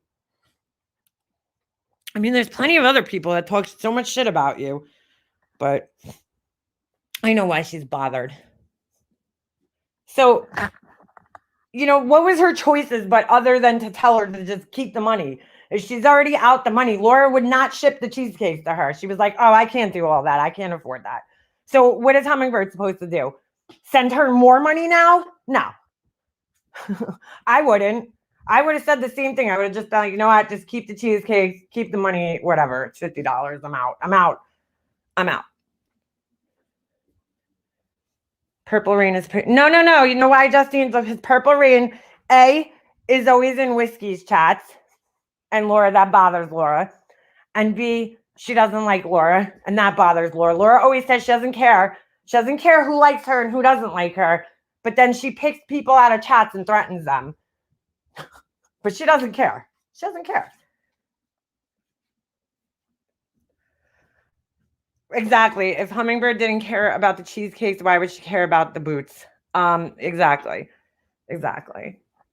Now she's going to accuse everybody of me of allowing doxing in my chat because you wrote that, because people are writing that. And I don't fucking care, because that's not your last name. And if you want to get back at me, Laura, by putting my last name out there, go for it, girl. Everybody knows my fucking last name on this platform anyway. I really don't fucking care. You're not going to fucking threaten me. So she blamed him for the mistake. No. See, don't blame your kid. Okay. You're an adult. Before you even fucking, all right. I remember when this all came about, when the cheesecake thing was happening and Laura was talking about it. I was in the live stream when Phoenix came in the room and he, told her about it. And I right away in my head said to myself, okay, how are they going to get cheesecakes to people? Unless it's coming from like I'm thinking in my head, how would they possibly ship a cheesecake? That was my first thought. Like, I can't imagine how they would ship these cheesecakes. So in my head, I thought to myself, this has to be for a local thing, where like a local bakery or something is donating the cheesecakes or whatever, selling them, or a local cheese. I don't know. We have cheesecake factories around here. So, maybe a local factory or something is selling the cheesecakes, because how the fuck are you going to ship cheesecakes out of state? That doesn't even make sense to me. Unless it's like a place like Cheesecake Factory where there's like, one everywhere and they're, getting them from there, which they probably aren't. So I didn't order it because I was thinking in my head, how the fuck would they even get the cheesecakes? So if I thought that, why didn't Laura think that? Why didn't she do her due diligence and ask, well, how are they getting the cheesecakes, and call the school up or whatever, the organization, and ask if they were, selling them or shipping them out of state, before she comes on here and starts having people buy them from out of state and sharing the link and everything. Wouldn't you fucking ask? But see, that's Laura. She's too concerned about money and not concerned enough about doing things right. The Cheesecake Factory will ship them for $7. I wouldn't back her doing that to you, putting your last name on merch. Listen, girl, if you want to put my fucking last name on merch, you better fucking prepare to get sued. That's all. So let her do it. I'll take her fucking candle company and everything else she doesn't have. But you know what I'm saying? She ain't doing that. She don't have the balls to do that. It's not me. I'm not putting her fucking last name on merch. Why are you gonna do that to me, Laura? I didn't fucking put your last name on merch. I didn't even fucking say anything. Why would you put my last name on something? But go ahead, keep fucking threatening me, Laura. The cheesecakes were $2,000 were $25 a piece, which to me is absurd. But it was for a good cause. That wasn't why. Listen, that needs to be put out there too. They weren't buying the cheesecakes because of the cheesecake. They didn't give a shit really about the cheesecake. They were buying them to help her son out in his fundraising. You know, that's why they paid for him. So it wasn't about the cheesecakes, but you know, it's just, that's Laura. That's what she does. I mean, she doesn't even offer. I would have felt bad and been like, I don't care what it costs to ship these to you. Like, I just would have done it because I would have felt terrible, or I would have refunded your money, you know, but that's not going to happen. I saw her give you the money. Who, me? She didn't give me enough money to give back to them. She still owes me $30. Please make sure you say, yeah, she super chat me $100, which isn't even enough to cover the cost. I'll give you guys whatever it is when I get my fucking super chats this month. But it's fucking, she didn't even fucking cover the whole amount. Fucking dumbass. She did after the burn book. This is what you're not understanding though. We shouldn't have had to say anything for her to do that. It shouldn't have even had to. See, that's what Laura does all the time. She does this all the time. She did the same thing with Tawanda. When Tawanda called her out, okay, after Laura raised all this money and her and Tracy sat down and they looked and they're like, wait a second, this isn't all the money that was raised. We're missing money. What Laura did was just like quietly behind the scenes went and just paid her to shut her up. Because she doesn't want anybody fucking pointing her mistakes out. So she tried to do the same thing here, you know, just give $100 so she doesn't have to hear about it anymore. So then it's like, I didn't make that mistake. But it's like, no, you did make the mistake. It doesn't matter now because you already made the mistake. You already made the mistake. It's done. You paying it now is nothing. It is what it is. And you didn't even give the right fucking amount of money back. So. And then she lied. Then she sat on her fucking live stream and lied. And she's like, I don't have Steph's PayPal. I don't have Hummingbird's PayPal. As if nobody here has ever used PayPal. If you PayPal another person, guess what? PayPal saves them in your list, in a contact list for you. And when you sign in, when you go on your login page for PayPal, it shows the person's name right there on the fucking login page. And asks you if you want to pay them again. So it doesn't matter if you sent them money, if they sent you money, it doesn't matter. It saves them. It saves their name in your contact list. But she sat there and lied. Her PayPal, she's an idiot. She sat there and lied, but nobody cares. Then she said you could keep the leftover. Well, she needs to learn how to do math because $100 minus 30% is what? $30? So yeah. What left over, Laura? That's not enough money. That's $30. You owe them each another 20, but hey. I mean, that was just stupid. She could have she has my PayPal. If she really wanted me to give them the money back, why wouldn't she come and drop it in my PayPal? I've PayPal'd her several times. So there's money there. Laura tried painting Hummingbird as someone who would take credit for something. The cheesecakes were brought up to make the point. Well, the cheesecakes, along with all the thousands of dollars that she gave to Laura, were brought up because Laura is all salty that Hummingbird left. Other people left her Patreon, just like they always do. And she's mad at Hummingbird for leaving. So she has to discredit her so that nobody else leaves her Patreon. That's really what it is. That's exactly what it is. Money can't buy you class. No, it sure can't. She basically, for no reason, brought up this bullshit about Hummingbird, trying to take credit for a gift, which is not what happened. And she knows it's not what happened. And we brought up the cheesecakes and all that because it proves who's going to tell you, here, keep $50. You know what I'm saying? Like, and then we showed all the super chats she had given to Laura. Why would she give all this money to Laura and all this shit and then try to take credit for her fucking gift? Like, does that even make sense? She bought Laura out of the kindness of her own heart, okay? She bought Laura the Jeffree Star, the Volt, it was called. And it was every fucking lipstick that Jeffree Star makes. Every fucking one. For no reason. She just bought it just to be a nice person and be a friend because that's the type of person she is. It wasn't Laura's birthday or anything. She just bought it because she knew Laura had said on a live that she would love to have that.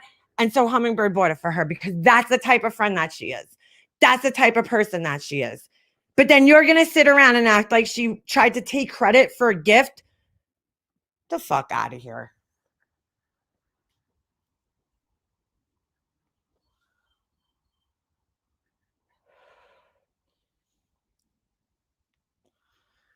She happily accepted that fucking thing.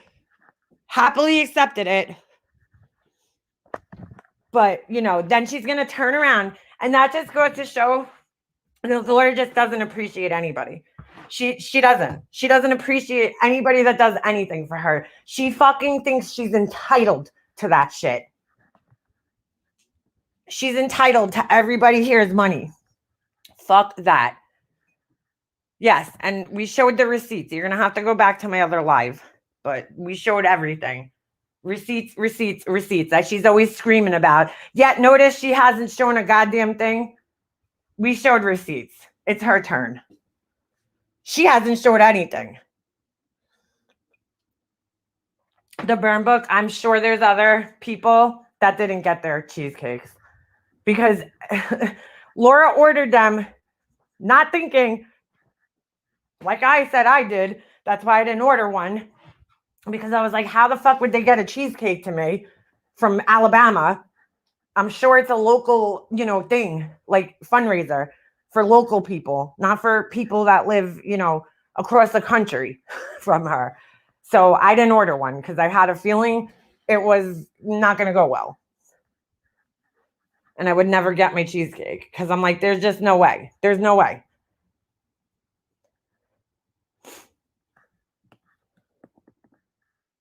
Two daughters were the same size because I'd see if she liked one of the dresses we bought and couldn't use. I mean, it's just fucking crazy. I can't believe she would sit there and make her look. And what's even more sad than that, honestly, is the people sitting in her fucking chat not standing up for Hummingbird, knowing that she would never do that. They paused the Johnson & Johnson vaccines due to possible blood clotting. Oh, geez. That's great. Too late for me, hoping for the best. Well, it's possible. Don't freak out. Wide beam hats, cheesecake, and paper clips. Oh, Jesus. Oh, Jesus. Yeah, she has a stimulus check's probably fucking gone already. I don't know how you would ship cheesecakes. That's why I was like, I'm not even fucking getting involved in that shit because it's going to end up messy. I just had this feeling because Laura didn't do she don't ask no questions. She just fucking went for it. She's like, hey, I was like, how are they? I might have even written it in the chat. Like, how are they going to ship them? Because I'm like, how do you ship cheesecake? I don't know. I mean, yeah, dry ice, but I knew Laura wasn't going to be doing that. She's such a sad fisher. Bush Babe W, would you like to see my conversation with Laura when she asked about what cheesecakes I wanted so she could fill out the form? I mean, do we have to go there? 2 people this happened to, and I'm sure there's 3, 4, 5. Whoever ordered probably didn't get theirs either, you know? But she put it on Steph. It's Steph. Steph, you were supposed to reach out to the company. You were supposed to do that, not her. And then she put it on her son. Good God. Don't do that. He's a kid.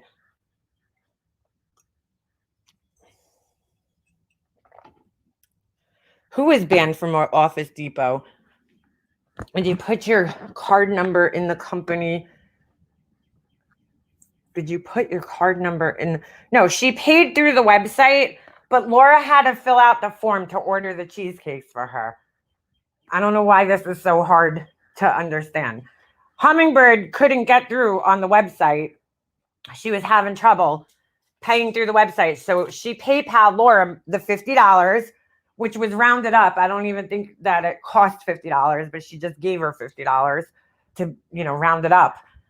And, Laura was supposed to order from there. So nobody even knows if their cheesecakes were ordered. They never got a receipt. Well, Steph, you got a receipt that you paid, but you don't know if it was ordered. So I would, hold on, let me go up here for a second. I would like to see the proof that the PayPal money Hummingbird gave her actually went to the fundraiser. I would too. At this point, I would too. At this point, yeah. Since she's doubling down on this shit, I would. Because that's what she does when she's wrong. Talk about somebody who just cannot fucking take an L. I mean, she is the fucking worst of the worst. Worst of the worst. I mean, she's sitting here trying to defend a child fucking predator, because she just doesn't want to be wrong.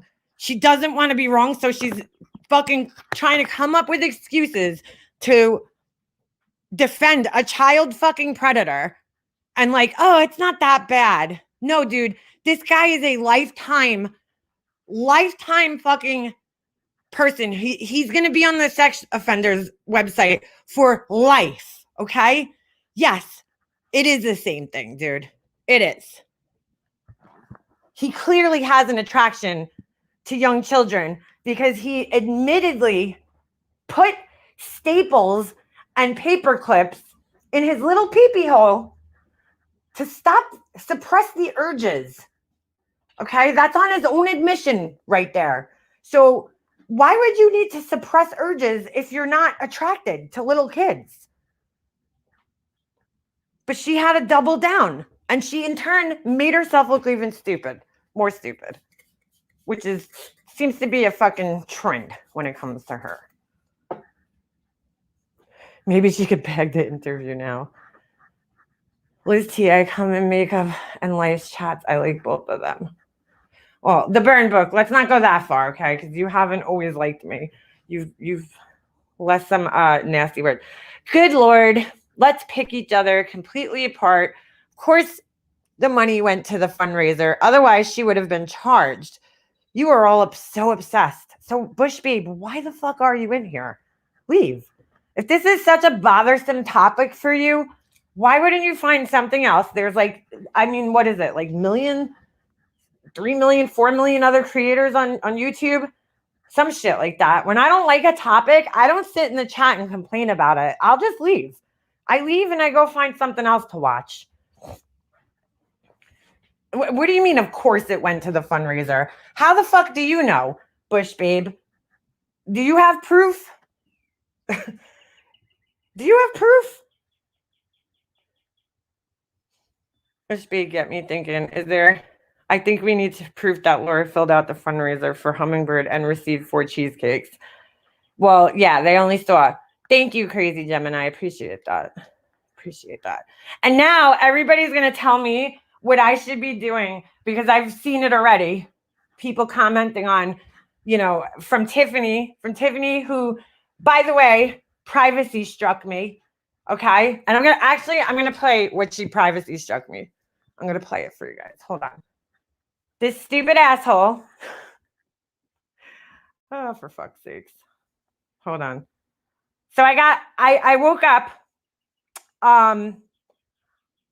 the day after Tiffany was sitting up on a panel, okay, complaining about how me and Steph both made our videos private the other day while she was trying to stream us, okay?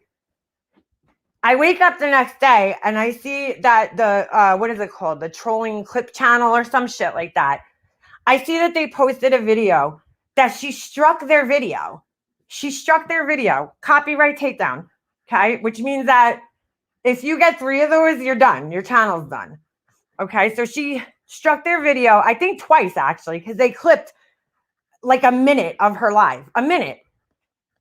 So the same bitch that was sitting up on her panel complaining that I put my video on private is striking people the next day for playing 1 minute. She was trying to sit there and play the entire fucking live of mine. But she goes and copyright strikes somebody for a fucking minute. Somebody with 200 subscribers. 200 subscribers for just playing her own words. That's it. That's all they did. They just clipped a little section. It was her own words of her bitching about how we took down our lives. But then at the end of it, she goes, and I'm gonna take this one down as soon as it's over. So she's like, oh, they only use it for content, blah, blah, blah. But I'm going to take this down. So you're going to put your shit on private when it's over so nobody else can watch it or react it. But you have the balls. This just goes to show how fucking inflated this asshole's ego is and how narcissistic and crazy she is, okay? Because you actually sat there complaining that, like, we put our videos on private. Like, you have some authority to stream us. But then you're going to go around giving out copyright strikes to people who clip your shit? Help me make sense of that, please. And by the way, if that person's listening to Trolling Clip Panel, you can fight it because she took the video down. It's gone. What video? What video?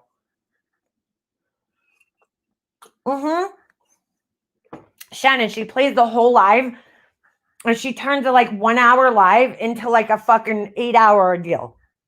Okay? So then so later on that day, I check my email and I see that I got a copyright strike.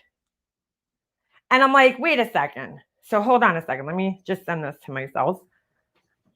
I'm like, I'm not a copyright strike. I'm sorry, a privacy strike. And I'm sitting there thinking, I don't remember doxing anybody. Privacy strikes on YouTube. Okay, here's what constitutes a privacy strike. Had I said her name, her full name, had I given her phone number out, had I showed pictures of her minor child, okay, that would all constitute a privacy strike. Or had I said her address, showed her house, something like that. That's a privacy strike. Okay, that's why you would get a privacy strike. So, where's mine? Okay, so I just want to see which live it is and then I'll go to it. Okay. So she strikes me, and when you get a privacy strike, and I'll show you guys if you want, if you need it, it shows you, it gives you a timestamp in the video to where the person striking, where the private information was revealed. So as you can see, my video is still up because it was a waste of her time. She sat up all night that night striking everybody because she's a fucking pussy, just like she was saying I was. Talk about somebody who can't take the heat. Like, how do you have the balls to sit there and complain about this shit when you can't take the heat, dude? You never could take the heat. That's why you take everything down. You take everything down.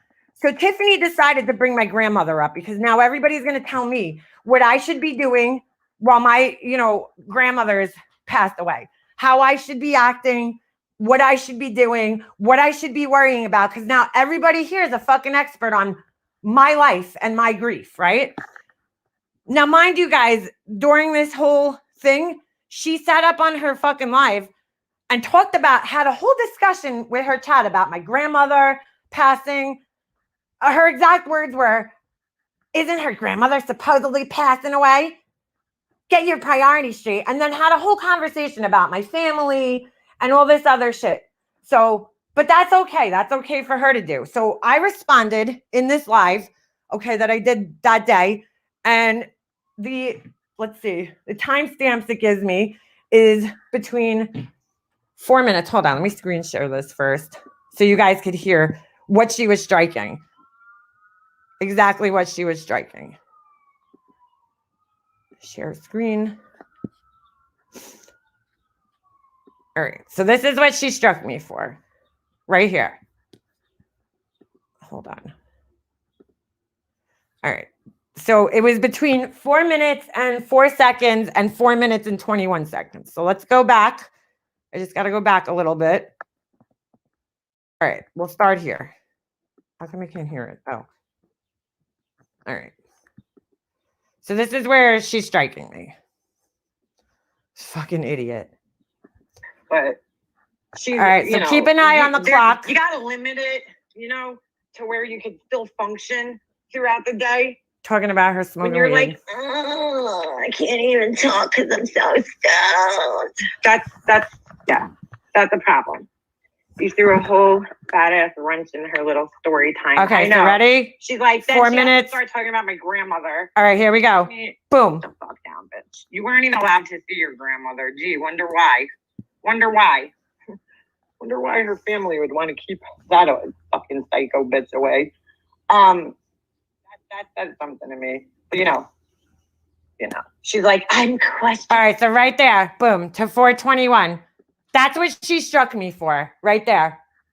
That's what she struck me for. After she sat on her fucking live stream, says some shit, brings my grandmother up, okay? And then tries to tell me how I should be acting during a time where I'm dealing with the loss. Not you, I am, okay? And then fucking proceeds to have a whole conversation with like 300 people in her chat about my family and my story and my situation. This bitch has the balls to privacy strike this. Well, it didn't work. You could strike anything, but that doesn't mean that it's going to work, because obviously my video is still up and this one will stay up too. You can't fucking like, she was so mad. And that's what she does. She does this all the time. She could talk about everybody's kids and everybody's families and everybody's everything else. But the second you even mention that she has a kid, that bitch goes fucking crazy, goes ballistic. Because again, the narcissistic, sense of entitlement that she has is she thinks that she could just do whatever the fuck she wants. And she's somehow like the queen and she's entitled. No, sorry, girlfriend. You bring my family up, I'll bring your family up. Okay. Keep talking about my family, bitch. Because I let you get away with it one time while you sat up on Marissa's channel talking about how my aunt fucking emailed you and you're sitting there. Oh, Tiffany wants to call her aunt. Marissa says about 5 times. You're lucky that's the least I've said about your fucking family, Tiffany. You're lucky. So have a fucking seat, bitch. Yeah, she's given instructions on how to grieve. Shouldn't like. What do you want me to do, dude? What do you want me to do? I can't save my grandmother. Okay, I can't. She was in a really bad situation. I went and saw her. I said my goodbyes to her. What the fuck more do you want me to do in the situation that I'm in? What do you want me to do? You're gonna tell me how I should spend my time? Girl, bye. Don't worry about my grandmother, okay? It's not for you to worry about, Tiffany. Worry about your own fucking life.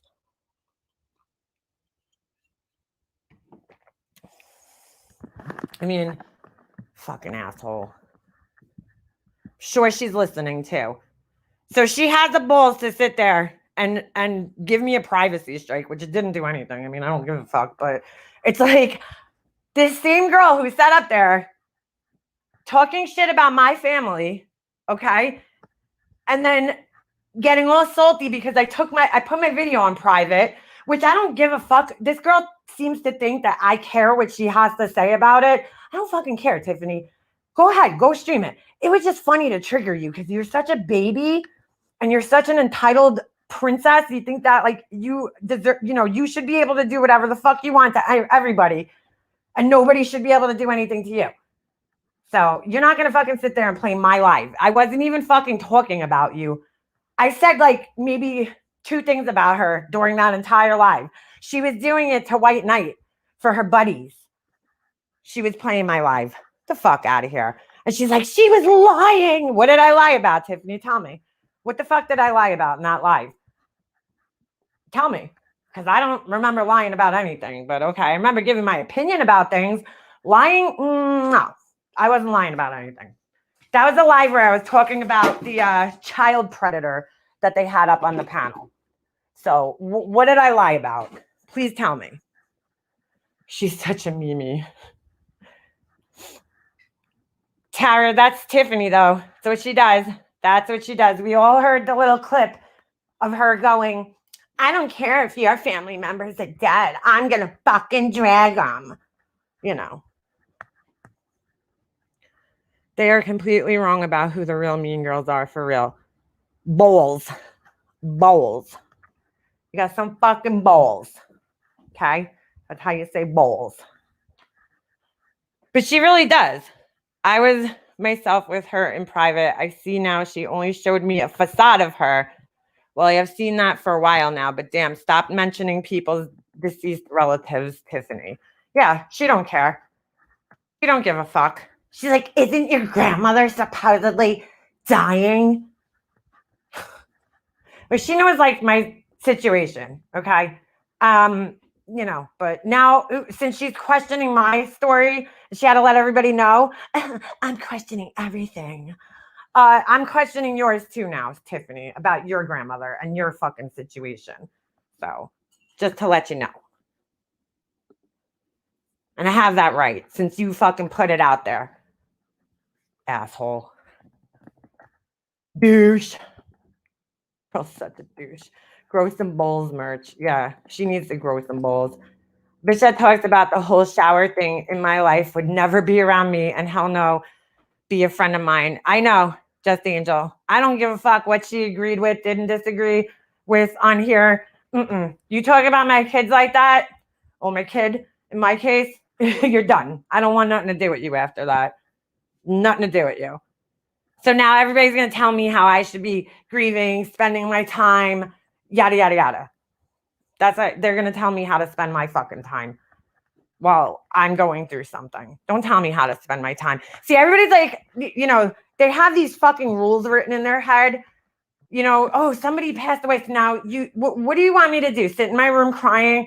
I've been through this, dude. This ain't my first rodeo. I've been through grief many times in my life. Okay. And, you know, unfortunately, you kind of become hardened to it after losing your parents. Once you lose your parents, it's like, what more could I lose? What more? You know, it's just different. It's just different. When my grandfather died back in 1998, I was a mess. I was an absolute fucking mess. Okay. When my grandfather died, I cried nonstop. I was a mess. But, you know, as time goes by, you get older. You know, I lost the 2 closest people to me, actually more than 2, you know, counting my good friend, my best friend, George. You know, I mean, I could do this grief thing. I get through it. I could get through it. I don't have to, you know, sit in my room crying. It's always hard when it's the first time you lose somebody close to you. But unfortunately, I've lost a lot of people close to me. So you don't think I'm upset? You don't think I'm crying? You don't think I'm fucking, when I close my eyes that night, I'm seeing her face and, you know, thinking all these terrible things? I mean, but I'm still allowed to live too. And you're not going to make me feel fucking guilty for that. You're going to make me feel guilty for being on here and wanting a fucking distraction away from it. You're not going to make me feel guilty. You fucking tell me how I should carry myself. Thank you. Well, yeah, everybody thinks that you can't talk about anything else because, you know, you're grieving. It's like, really? Wow. It shows your ignorance about grief, done. It really does. And you're the reason why people, when they're grieving, don't know how to act because they're afraid of people fucking judging them for doing anything else besides sitting around and crying. And she's low. Her and Marissa mentioning it. Fuck you both. How about that? Yeah, she would figure skating coach. She's, you know, my grandmother lived a long, extremely nice life. Okay. She really did. She had a beautiful life. So I mean, she's 90, you know, she's 94. She lived a really long, beautiful life. You know, she's with her people right now. I'm actually happy for her. She's not here suffering anymore. You know, she's with her family that she hasn't seen, some of them in years, decades. You know, she's with all her lost siblings. My grandmother outlived my grandfather was one of five. So she outlived him and all his siblings. Okay. And then she was one of four, but one of her siblings died very young.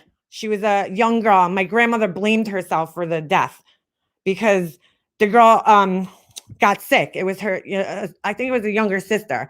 My grandmother was sick, and I believe that the sister caught whatever it was that she had and she died from it. It was like a flu or something, you know, something that today they would be able to cure, but back then it was different, you know, and she died from it. My grandmother always, you know, had that guilt that she was the reason behind it, that she died.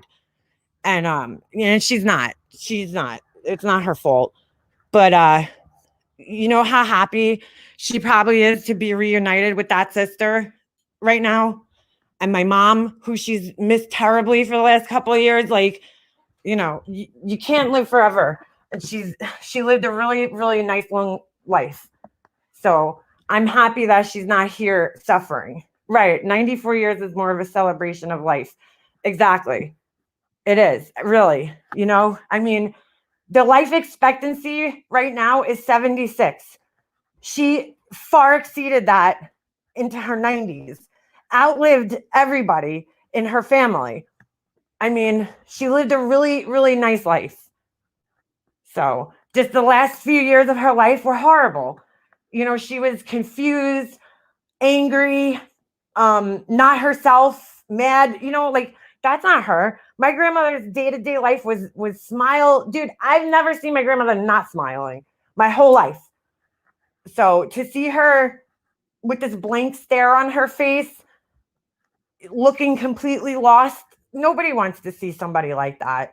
So, you know, she's where she's happy now, and she doesn't have to worry about that anymore.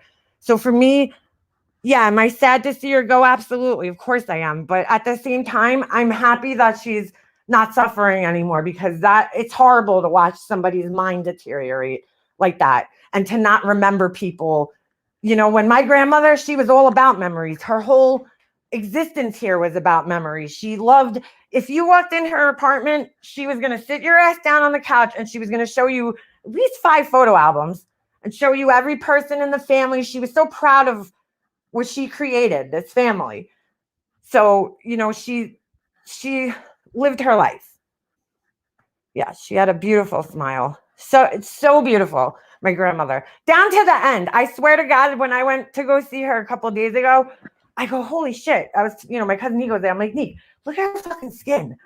Her skin is better looking than mine. I swear to God. Her skin was like so supple, smooth. Like her arms, I was like rubbing her arms, and her skin, there was not one, like, you know how old people get those spots on them? They get like those old age spots. They're kind of like a little dark, like the pigmentation gets a little darker on their skin, and they'll get like darker, you know, spots all over them. She didn't have one, not one of those spots on her arms. Her arms were perfectly clear. They look like my arms. Like, I can't even believe it. But she's 90. Her legs, holy shit. Her legs are smooth as like a baby's ass. I couldn't believe it. Her skin just looks amazing. And I'm like, you know, it's just so sad, because if she didn't go through this Alzheimer's shit, she'd be fine. But, you know, it's sorry, who'd I forget about? my grandmother swore by oil of Olay. MM's mom, hello. Wait, why? What happened? Hold on, let me scroll up here. I see stuff. Hold on. Mega Monster, read my last comment. Okay, hold on. Going. I'm looking for it. Give me a second. What about the whole leaving no one else needs YouTube? Especially someone that YouTube is life for her. No hobbies. Yeah, that's true. Hold on. And the truth. Oh, okay. And the truth reader stupid ask. Oh, yeah. Let's talk about that. The truth reader stupid ass asking, has MM ever had to deal with cancer? Has she ever been through anything hard in her life other than a bitch sister-in-law?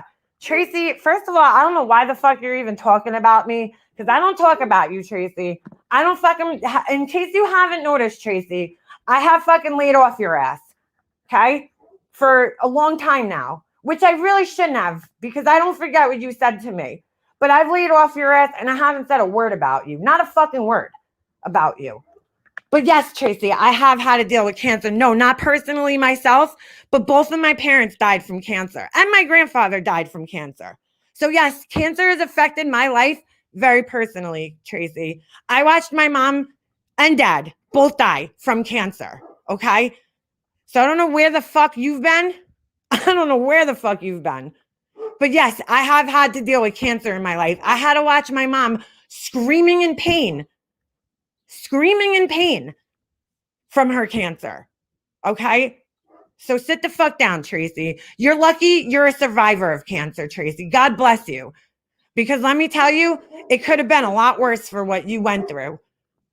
You're lucky you're a survivor. Count your fucking lucky stars and stop worrying about what I've been through and what I haven't been through, Tracy, because you don't know shit about me, clearly. Mind your fucking business, bitch. Clearly didn't watch it. See, that's just an ignorant asshole making a comment about something. Tracy clearly never watched my series. So when she's like, oh, her whole family hates her. No, Tracy, you obviously don't know the story. You didn't watch. So you're just an asshole. You know, but really, Tracy, count your fucking lucky stars that you survived cancer. I'm not saying you didn't struggle or didn't go through anything, but let me tell you, once you get to that stage where the cancer is no more curable, it ain't a fucking fun ride, Tracy. So count your lucky stars and don't ever fucking talk to me about cancer again, bitch. Thanks.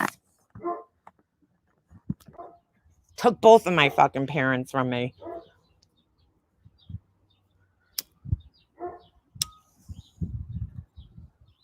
And my grandfather. I don't know. I did hear that. But yeah. I mean, my dad had cancer. My mom's cancer was, dude, what I watched my mom go through, I would never wish on anybody. Okay. Even somebody I fucking hated. I wouldn't wish that on anybody. No human being deserves to suffer in the way that my mom suffered from her cancer, Tracy, from her kidney cancer. Fucking asshole. What did she think my mom passed away from? Like, oh, so just because I didn't have cancer myself, I don't fucking understand. I haven't gone through anything in life, Tracy. Are you kidding me? Are you fucking kidding me, Tracy? You clearly missed my whole fucking series because it wasn't about my brother's wife. It's about what I went through when my mom passed away. She's just part of the story. She's not the whole story, Tracy. So maybe you should fucking watch it and shut your mouth. She mentioned the bitch sister-in-law. Does she not know why she's a bitch? Yeah, no, she doesn't know. She doesn't know the story, which is why she's so fucking ignorant. Such an ignorant fucking asshole. Because Tracy is one of those people who thinks like what she goes through is the worst. Tracy's suffered more than anybody else on this planet. You know, nobody's suffered. Nobody's gone through anything. Only Tracy. Which is why she's so miserable. Because all she does is complain about what she's gone through. My sister suffered. It was so sad to watch. And my mother was never the same after my sister died. Dude, I mean, I lost my dad when I was 25 years old, Tracy. 25 years old. I was pushing my dad in a fucking wheelchair. In fact, his anniversary is coming up on the 19th, Tracy, from his cancer death. Okay? Don't ever fucking tell me I don't fucking understand cancer, Tracy, because I watched it destroy 2 people right in front of my eyes. I helped them. I brought them to their treatments. Okay? I don't want to fucking hear it. Doctor's appointments. I remember I was telling somebody, my cousin this the other day, You know, every little girl, no matter what their dad, my dad was a 6'3" tall, huge guy. You know, he was huge. All my friends were scared of him, you know, like, because he was big and he was scary. Like, people were scared of him. When I was bringing him in for his cancer treatments, I remember walking in with him to go to his, he did chemo and radiation. We would walk in, and then like a couple of weeks later or a month later, whatever it was, you know, now he needed a cane. And then a couple of weeks, you know, I'm sorry. First, he was leaning on me. My dad, 6'3", 180 pounds, leaning on me. You know, I'm trying to help him walk into the building. Then it's like he needs a cane because he can't walk. And then it got to the point where I had to drive him, get a wheelchair out, and wheel my dad, my huge dad, into the, like, do you know what that does to somebody to see your dad who you always looked at as the person that protects you? To see them in a position like that, wheeling them in, the sick, frail man, you know, it's like, don't tell me I don't know what the fuck cancer does, Tracy, because I watched it. I seen it at its worst. Thanks. Desperately trying to. She has on panel after panel. Yeah. Tracy's a fucking Tracy. I can't even take you seriously after what you just talking to Laura again. I can't even take you seriously like that. You just negated any respect I had left for you, which wasn't much. But like to sit here and tell me that I like haven't been through anything besides my sister-in-law, Tracy, that's insulting, bitch. Okay. I was the one who took my dad to his fucking treatments. Don't tell me I haven't been through anything, bitch. It's horrible to watch somebody. Horrible to watch somebody go through that. And it doesn't matter how long time has passed by, I will never get that image out of my head of seeing my dad, you know, just wilt away to nothing, from this big 6'3" guy to nothing. You know, this frail, skinny, hairless man. It's like, I can't. My dad's hair was like his thing. You know, he had this like 1950s greaser haircut for his whole life. And to see him going bald was like horrible, just horrible. It was like taking away his whole entire character. You know what I'm saying? Like his thing, like that thing that made him him. So it's just disgusting that she would even fucking say that, asshole. And really, she needs to count her lucky stars that, yeah, Tracy, you dealt with cancer and I'm sure it was horrible, but God bless that you got through it, girl. Seriously, God bless you that you got through it. My grandmother had colon cancer. My grandfather had colon cancer and prostate cancer. My dad had lung cancer and my mom had kidney cancer. Okay. So don't tell me cancer hasn't touched my life, because it's been all over my life. And I'm sure I'll get it too at some point. It's kind of in the cards for me. But you think those who go through, right, KB Bells, good point. You would think those who go through difficult situations would be more empathetic. You know what's funny about Tracy saying that? My first interaction with Tracy was her yelling at me because of some comment that I think Brian made about her cancer. And I didn't even know Tracy at the time, let alone know that she had cancer. I knew nothing about her. And she attacked me in a chat. And I'm like, what the fuck are you even talking about, dude? Cancer? I didn't know you had cancer. If you did, my exact words to her were, if you did, that's horrible. And no, I wouldn't support that if somebody said that to you. He said something horrible. I don't even want to repeat it because it was so horrible. Okay. But like, I was very empathetic towards her. Didn't know her at the time. And even after she came at me in a chat about it, I still was empathetic towards her because, again, I've been through it, you know, not personally, but I've dealt with it in my life and I've seen what it could do to people. And if you've gone through cancer, that's horrible. And, you know, but also at the same time, if you were cured, that's great, man. You know, it is. You're very lucky to have a second shot at life. Yes, she did, Lorraine. Those without empathy of friends. Read Pamela D's comment. Hold on. I'm scrolling up. Just give me a second. Pamela D. Okay. Hi MM. I watched every one of your videos in your grief series. I felt every word and heard for you. You did a great job. You help more people than you know. Thank you, Pamela. I appreciate that. Thank you. Like the people that think that it's about, my brother or his wife, and that's the whole thing. They obviously didn't watch it because it's not. It's about everything. It's about everything I went through from, the time that my brother met his wife until I went through my mom being sick and everything I had to go through. Everything from her funeral, to everything. Everything. I couldn't help but even think this week. I'm like, wow, my grandmother passed away and they have 4 days to prepare for her wake and her funeral. And that's great. I mean, that's really nice because I wish I was afforded that amount of time too, to give my mom the proper send off that she deserved. I was rushed that day. The morning my mom died, they rushed. Well, before she even died, they had somebody come to the hospital to plan her funeral, which there was no need to do.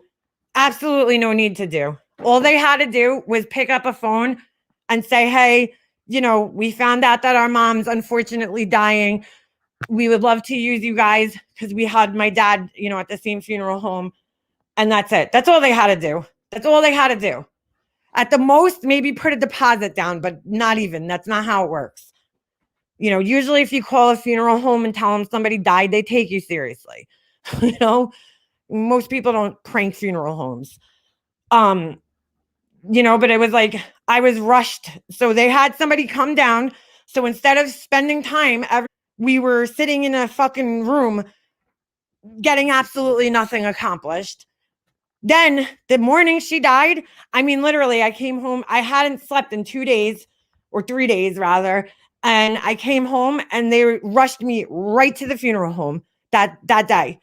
It was a Sunday. It was like, really? Can we not wait? Oh, Thanksgiving's coming. Oh yeah, I'm sorry. I don't want to cut into your Thanksgiving. So yeah, let's just get this show on the road. Sick. And then I had 24 hours to prepare for my mom's funeral. And I did everything. My brother didn't fucking lift a fucking finger for that funeral. I had to put my mom's, I made, 4 or 5 picture boards with all the pictures on them. Okay. I picked her outfit out. I ordered all the food. I went shopping. I had to get my husband something to wear, me something to wear. Within 24 hours, I had to do everything that most people have days to do. Because normal people wait a couple of days between just because, they need time to prepare. I didn't even get to eulogize her or anything because I didn't have time to write anything. So my mom she deserves so much more. And, she didn't get that. And it's sad. Hey, Kat. Kat, are you okay, girl? I see somebody talking. Funerals, they need to plan one and can't. What's the matter, Kat? What's going on, Kat? Are you okay? Girl, I'm sorry. I'll be with you. I was great. Yeah, I hope, somebody can come with you and help you, girl. Are you who passed, Kat? Oh jeez. It's very, very, very hard to do. Okay. It's not an easy thing to do. God. Your mom knew how much you loved her. I know she did, sweet Melissa, but it's just like she deserves so much more. Somebody who nobody said a word at her wake. It was so sad. The priest came out and talked, and then it was just like nobody said anything. And it was so sad because she deserved so much more. She deserved so much more, but nobody had time. I didn't have any time. So, I mean, I can't do anything. Oh, I'm sorry, Kat. Oh my God. Kat, is her family around or could they help you? I'm so sorry, girlfriend. If you need help, just get in touch with me, Kat, anytime. If you want my phone number, I'll give you my phone number. If you need any type of help with that, if you want me to sit on the phone with you while you go, I don't care. I'll sit on the phone with you because I know how hard it is. And if you don't have anybody, I'll be a person there for you.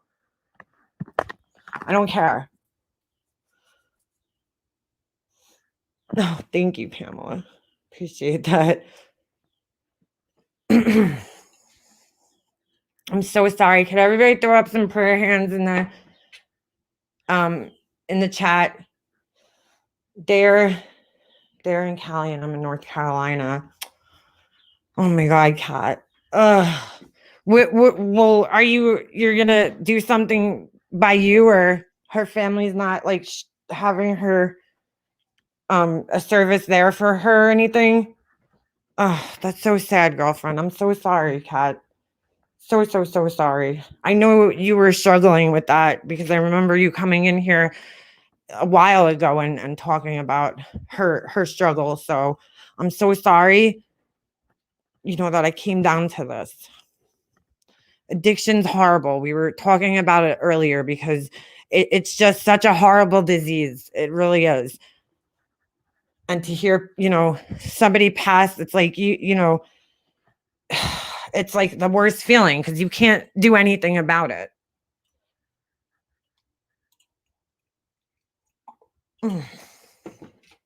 It's terrible, girlfriend. If you need me though, just email me.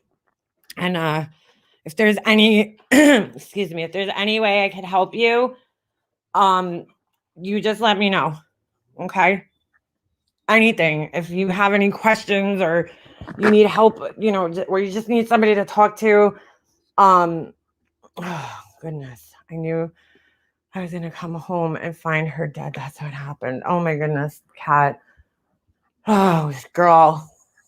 Was she in like an active addiction or was she clean for a while? Because I know a lot of people will pass, after a period of being clean. Laura lowered herself to a whole new level of low when she teamed up with MGL. She certainly did. Certainly did.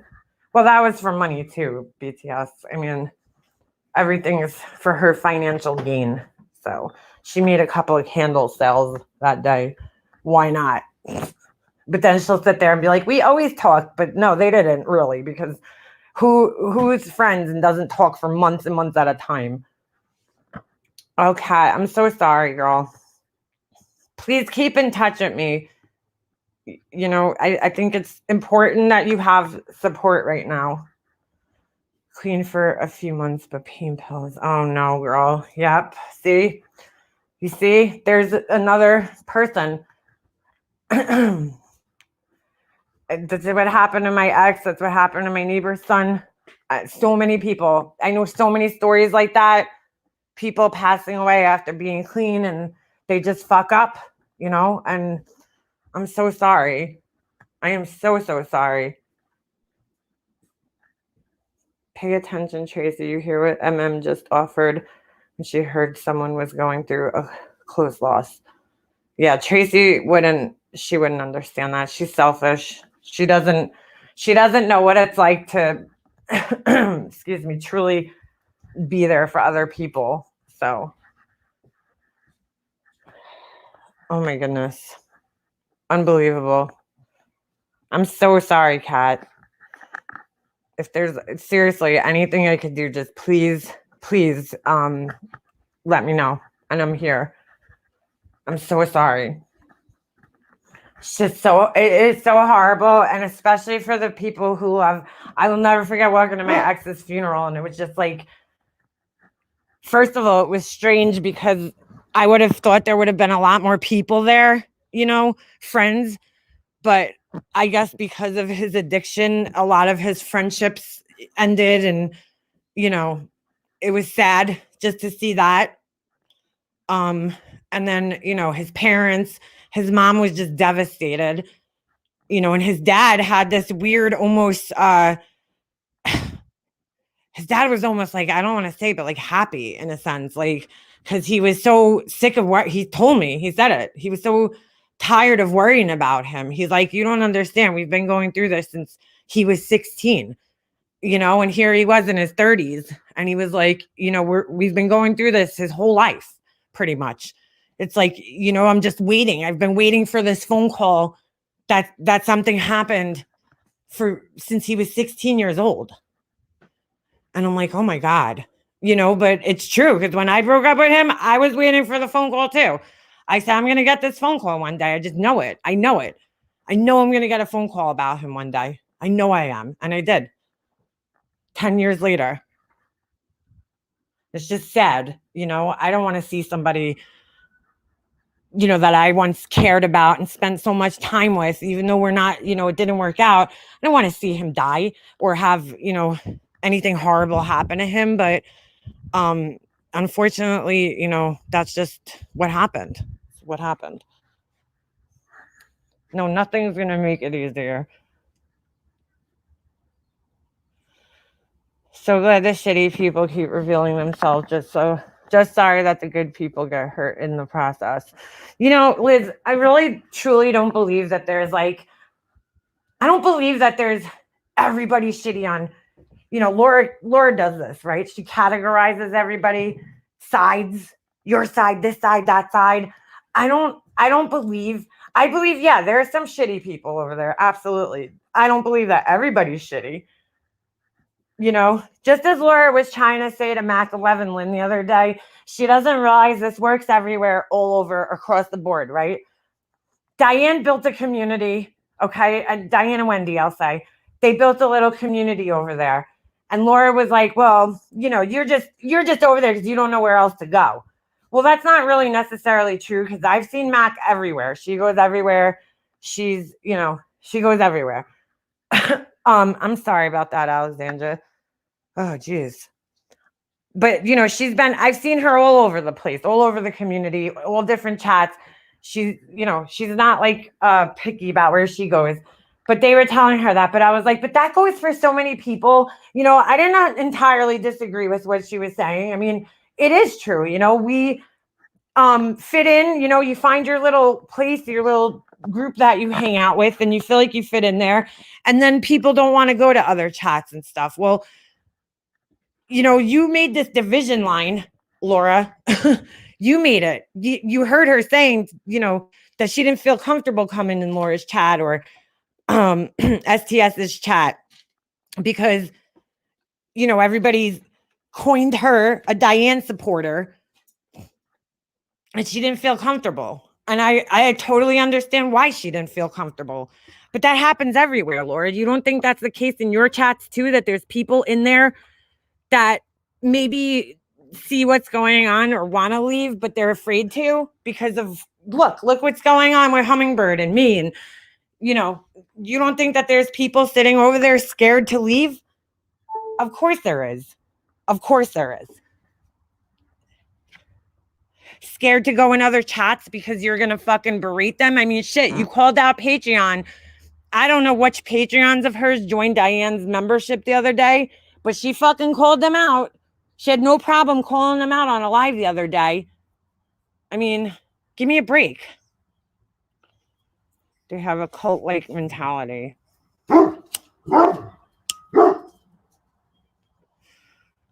So, oh, you look beautiful, Liz. What are you talking about? Oh, sorry, I'll take your thing off. But you look gorgeous. I don't know why you're saying you hate the picture. I removed myself from those chats and creators unafraid. But Alexandra, some of the people that are a little deeper in, and I'm saying in her Patreon and her membership, you don't think that those people are scared to leave? Because I know there's people in there that wanted to leave or that do want to leave, but just are afraid to leave. Because look, she only wants you to give to her. That's exactly what it is, Hummingbird. She wants the money. She wants everybody's money in the community. You're not allowed to spread the wealth. Shit. She was clocking Just Angel's chats. Who was donating to Just Angel? Why? Why do you care? Why do you care who donates to who? I don't fucking care who you donate to.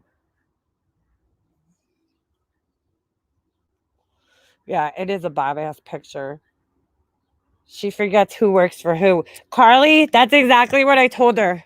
I told her that. I said, Laura, those people work for you, not the other way around. I mean, I'm sorry. You work for them, not the other way around. She thinks that these people work for her. They're paying you, motherfucker. They're paying you. Okay? So you should be working for them, not against them, not calling them out because they joined a membership. It's fucking crazy. Thank you, Steph. Clocked it. You're funny. She bitched at me because I gave Angel $50. Yep. Like, why? Just the same way that she calls people out in her chat, which I think is so tacky and just, ugh, for not being green. Like, that is gross. Why? Oh, you're not green. You're not green. Why are you calling people out? Maybe they can't afford it, Laura. Maybe they are having financial troubles. You know, we are in a fucking, you know, worldwide pandemic that people are laid off or not working right now. So, you know, there could be that possibility that somebody can't afford it. Or there could be that possibility without the pandemic. You know, that possibility always exists. But to call them out in front of everybody is so fucking rude. So rude. I've taken bigger shits that gave me more relief than she could ever give me, just saying. Angela, I don't know what people are paying her for. I don't. Joey calls someone who's never been green. Yeah, right? Like a new person's green. Thank you, figure skater coach. And you know, it's nobody. I don't care if you donate to other people and you donate to me, or if you're part of somebody else's. I don't even pay attention to that shit. So I wouldn't even fucking know if you're a member in Diane's chat. I don't fucking pay attention. I don't give a shit. You do. It's your money. It's your life. It's your decisions. You do what you want to do with your money. Okay? It's not my fucking. It's not my decision. So. And it doesn't affect me. If you give somebody else money, it doesn't affect me. So I don't know why she's so worried about that shit. You know, if Mac 11 Lynn wants to pay Diane money, that's her business. I just don't understand why you would even, I don't know. Exactly, Just Angel. Without the subs, we would have no channel. I can never do that, Carly. That's why I would never do that. I don't care. You know, I appreciate the people who are part of my memberships, of course. But, you know, I appreciate you guys that aren't too. Like, it doesn't matter. I appreciate everybody just the same. Laura has a spreadsheet. Dude, I haven't looked at my memberships. Like the list, you know, there's like a list that you could look at. I haven't looked at it in months. And I won't, because I don't care. I don't care who left. I don't care who, you know, like I don't want to, I'm not going to sit there studying who left and who didn't leave. And, you know, I don't care. If you have to leave there, I'm sure there's a reason for it, and it's not my business. Like, I appreciate if you know, were a member for a month and you paid $1.99. I appreciate that a lot. Like it's, I don't know.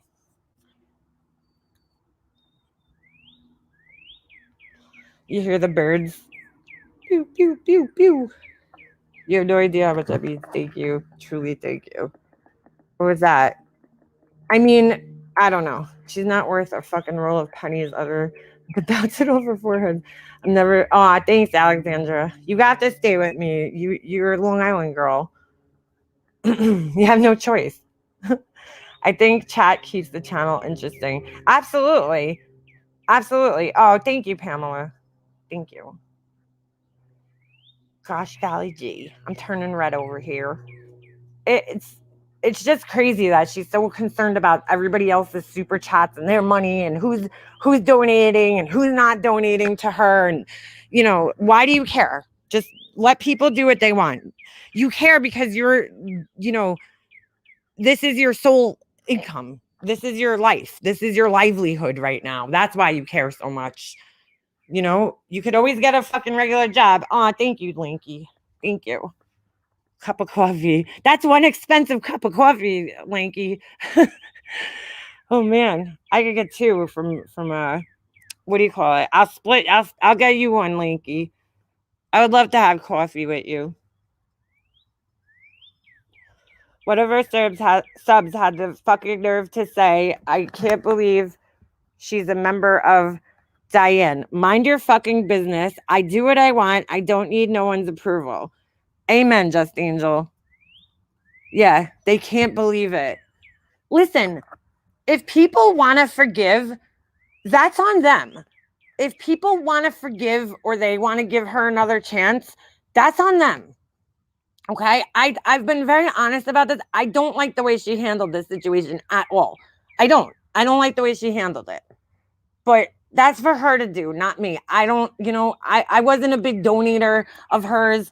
I mean, have I super chatted her? Yeah, at times I did, but I don't care. I don't care. It just, whatever. I mean, I don't care about the way she handled. I don't care for the way she handled this situation at all. Oh, thank you for your skating coach. He gets all my money. Trust me. Everything that I get goes to him pretty much. I mean, I buy myself some stuff, but he gets a lot of my money too. I mean, I don't care for the way she handled this. I've told her I don't care for the way she's handled it. But if people want to forgive her, okay, and feel satisfied with the way she handled it, that's their choice. I mean, I think Laura's just angry that if Laura did what Diane did, right, which she basically did do with her candle bullshit, because she was like, oh, I'm giving $5 per order per candle, and then changed it. If she did what Diane did, there would be no coming back for her, probably.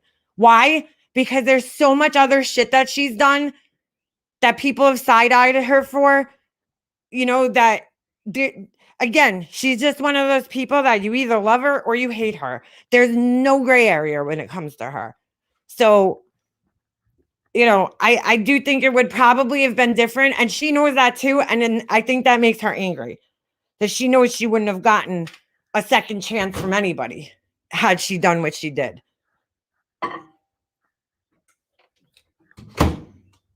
Yep, I was born 1981 too. But yeah, she used, and I think that's disgusting. She used a charity for her sales and admits it to everybody. And she thinks just because she admits things, it makes it less disgusting. Not in my book. Still fucking gross that you exploited children for your fucking own gain, sick children, and this whole situation for your own gain, personal gain. You only did that. She only did that, because I called it out. I said it on a live one time. I was like, oh, no, none of you motherfuckers are donating to St. Jude. What the fuck are you people doing for St. Jude? The people screaming the loudest about it. So she decided to do that. She got all ballsy and she's like, oh, I'm going to do $5. And all of a sudden, oops, that's too much. I can't afford that. And then and then she changed it. So she changed it to rub it in Diane's face. Right. And to also help, her image, because she knows people don't like her. So she's trying to make herself look like the hero in this situation. But again, she admits it, and it's all for her own personal gain. At the end of the day, that was all done for her own personal gain. It wasn't done because she cared about the sick children. It was done because she made a shit ton of money off of that.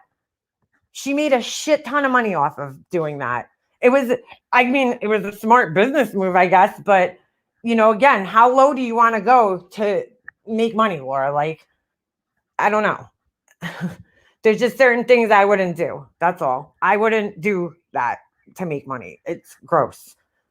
But she doesn't care. And then she sits there and talks about integrity. Okay. Or I changed. No, Laura, I've always been the same person. I'm the same person I was. Just now calling out your bullshit. Because it's disgusting. It got to a point where I can no longer just sit there and support it. I can't. Sorry. What you do is disgusting. The way you treat people is horrible. Disgusting. Thank you, Kathy. Welcome. It's Jem's birthday and Purple Rains. Jem's is tomorrow. Purple Rains is today. I don't know what to do to my nails. I'm still trying to decide. I made them longer, and now I don't know what the fuck to do on them. She always has to be going through the most, been through the most. Listen, Laura went through shit on here, but we all went through shit on here. The reason Laura went through more shit on here is because Laura gives the reactions and all that shit that most people don't. And that's why she went through a lot more shit on here. She angered a lot more people on here, you know, and that's why she went through what she went through on here. Laura doesn't learn from her mistakes in the past. You know, if I was in her position, I would mute my microphone every time one of my kids came into the room. She doesn't do that. Then she sits around and wonders why people take clips of her kids. You know, it's like, dude, learn from your mistakes. Learn from your mistakes. She doesn't. She doesn't see how she played into anything. You know, all the hatred she got, all the bullshit she went through. She just simply does not see it. She doesn't see how she could have caused any of that. You know, none of it. She doesn't see it. It's totally probably one of the most unaware zero self-awareness. Zero. She also relives all of her mistakes to be a continued victim.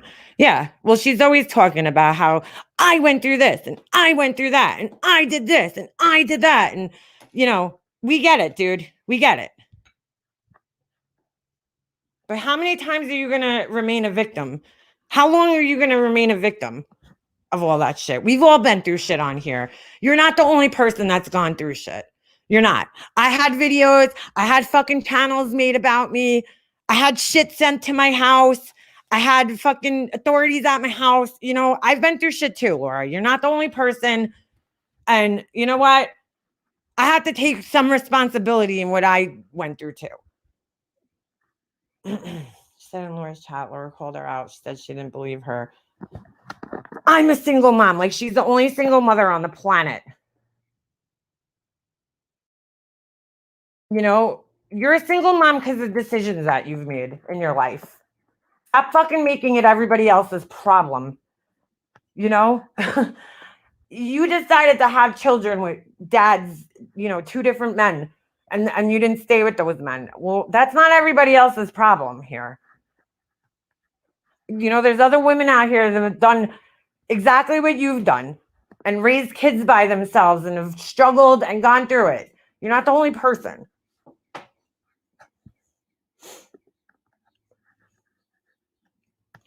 So played out. A to the men burglaring.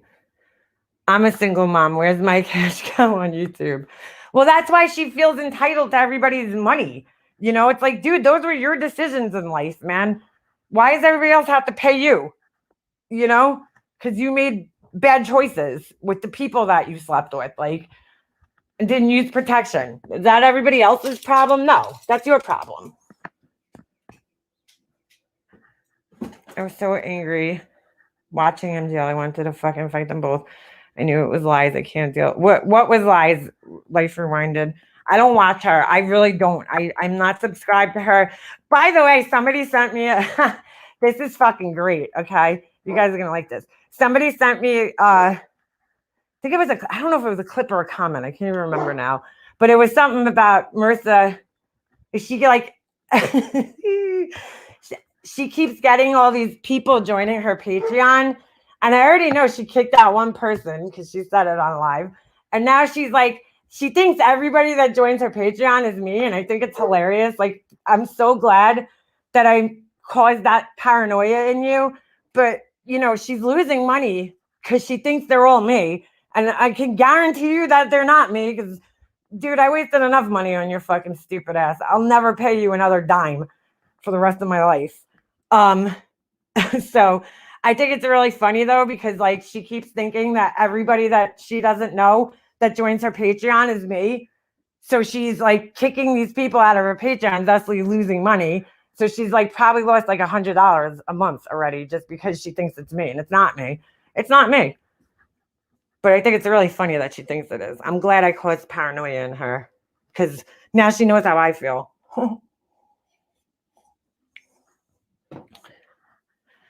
There's only one single mother in the world. Laura will flat out call you a rat too. She gives no fucks, even if you aren't one. What do you mean, Batty Boo? I'll never in the history of ever give that woman another. Yeah, I will never give her another dime, dude. I will never. Yeah, calling people inbred. She really needs to look in the mirror, okay? On that one there. We're calling people inbred. That's so like it's so fucked up to say. Like, what does that even have to do with anything that happens on here? If anybody looks like they were inbred, like they're, it's her. It's her. It's like she actually paid a doctor to make her look like she's fucking inbred. Jesus. Before I left her Patreon, she was calling people rats, and I had no idea what was even talking about. She's paranoid. Well, yeah, she is paranoid. She doesn't like to be called MGL. What should we call her? Shitface? Is that better? Hold on. I'm just going up. I saw another comment. And Gnome, kiss my ass. I've never been a mole, but nice try, bitch. What is up with that person? They sure have a lot to say. I just can't believe that person's a random subscriber. They have a lot to say about everybody, that person. Please drop my PayPal. I'll drop somebody else's PayPal. That as far as her mind works, garbage and inbreed. Yeah. By all means, call her MGL. MGL. I say we call her early caveman. That's what she looks like. Geico caveman. I mean, what the fuck? What does she want people to call? I don't get it. Let's just call her Shrek. I'm cool with that. She looks like him. I don't know. I don't know what the fuck. Shh, Snoop. I just think it's funny that she thinks every fucking buddy that joins her Patreon is me. Have fun with that. When I say I don't care about her, I seriously mean it. I don't even care enough to watch her fucking videos when she's talking shit about me. MRSA is fine. Yeah, that's also good. MRSA. Because she has like a fucking disease. She really does look like Shrek. Beastmaster. Oh, shit. Watch soft white underbelly to see true inbreeds. What's that? I never heard of that. Oh, somebody emailed me this. Hold on. I got to read the comment because it was so good. Hold on. I just got to open up my email. I forgot to write back to the person, so my apologies. I read it real quick the other day.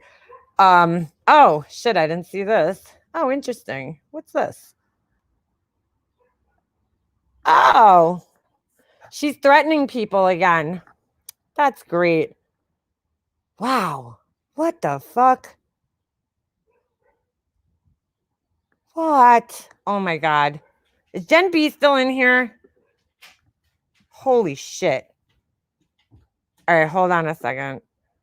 So they sent me this comment that somebody left on her page the other day under her DMX is dead video, which he wasn't. He would pass the following day. And they wrote, "Oh my God, how did Charlemagne hear about you, Marissa? It must be because of all the famous people you know. One of them had to reach out and tell him. How exciting." And then she writes at Molly Golightly, and she hashtags it donkey of the day. And then if you go to the video, it's, if you guys are familiar, when is Charlemagne with Hot 97 or shit, Power 10, whatever the fuck it is. One of the New York stations, rap stations here. There's like two main rap stations here in New York. And he's Power 105, I think. And they do this thing, called Donkey of the Day, and they'll pick somebody. So he did this the other day, he did this whole thing about the Donkey of the Day was all the people trying to gain clout off of DMX's death. So he called out this New York Times reporter. That was the Donkey of the Day.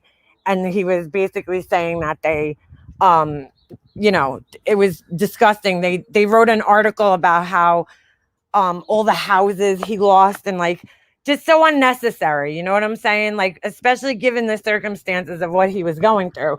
But while he was talking about this person, he mentioned like all the people on social media that were basically reporting that he was dead, even though he wasn't, and that were trying to gain clout off of his name. So I thought it was pretty funny that that person left a comment there because, yes, she was definitely using his situation for clout.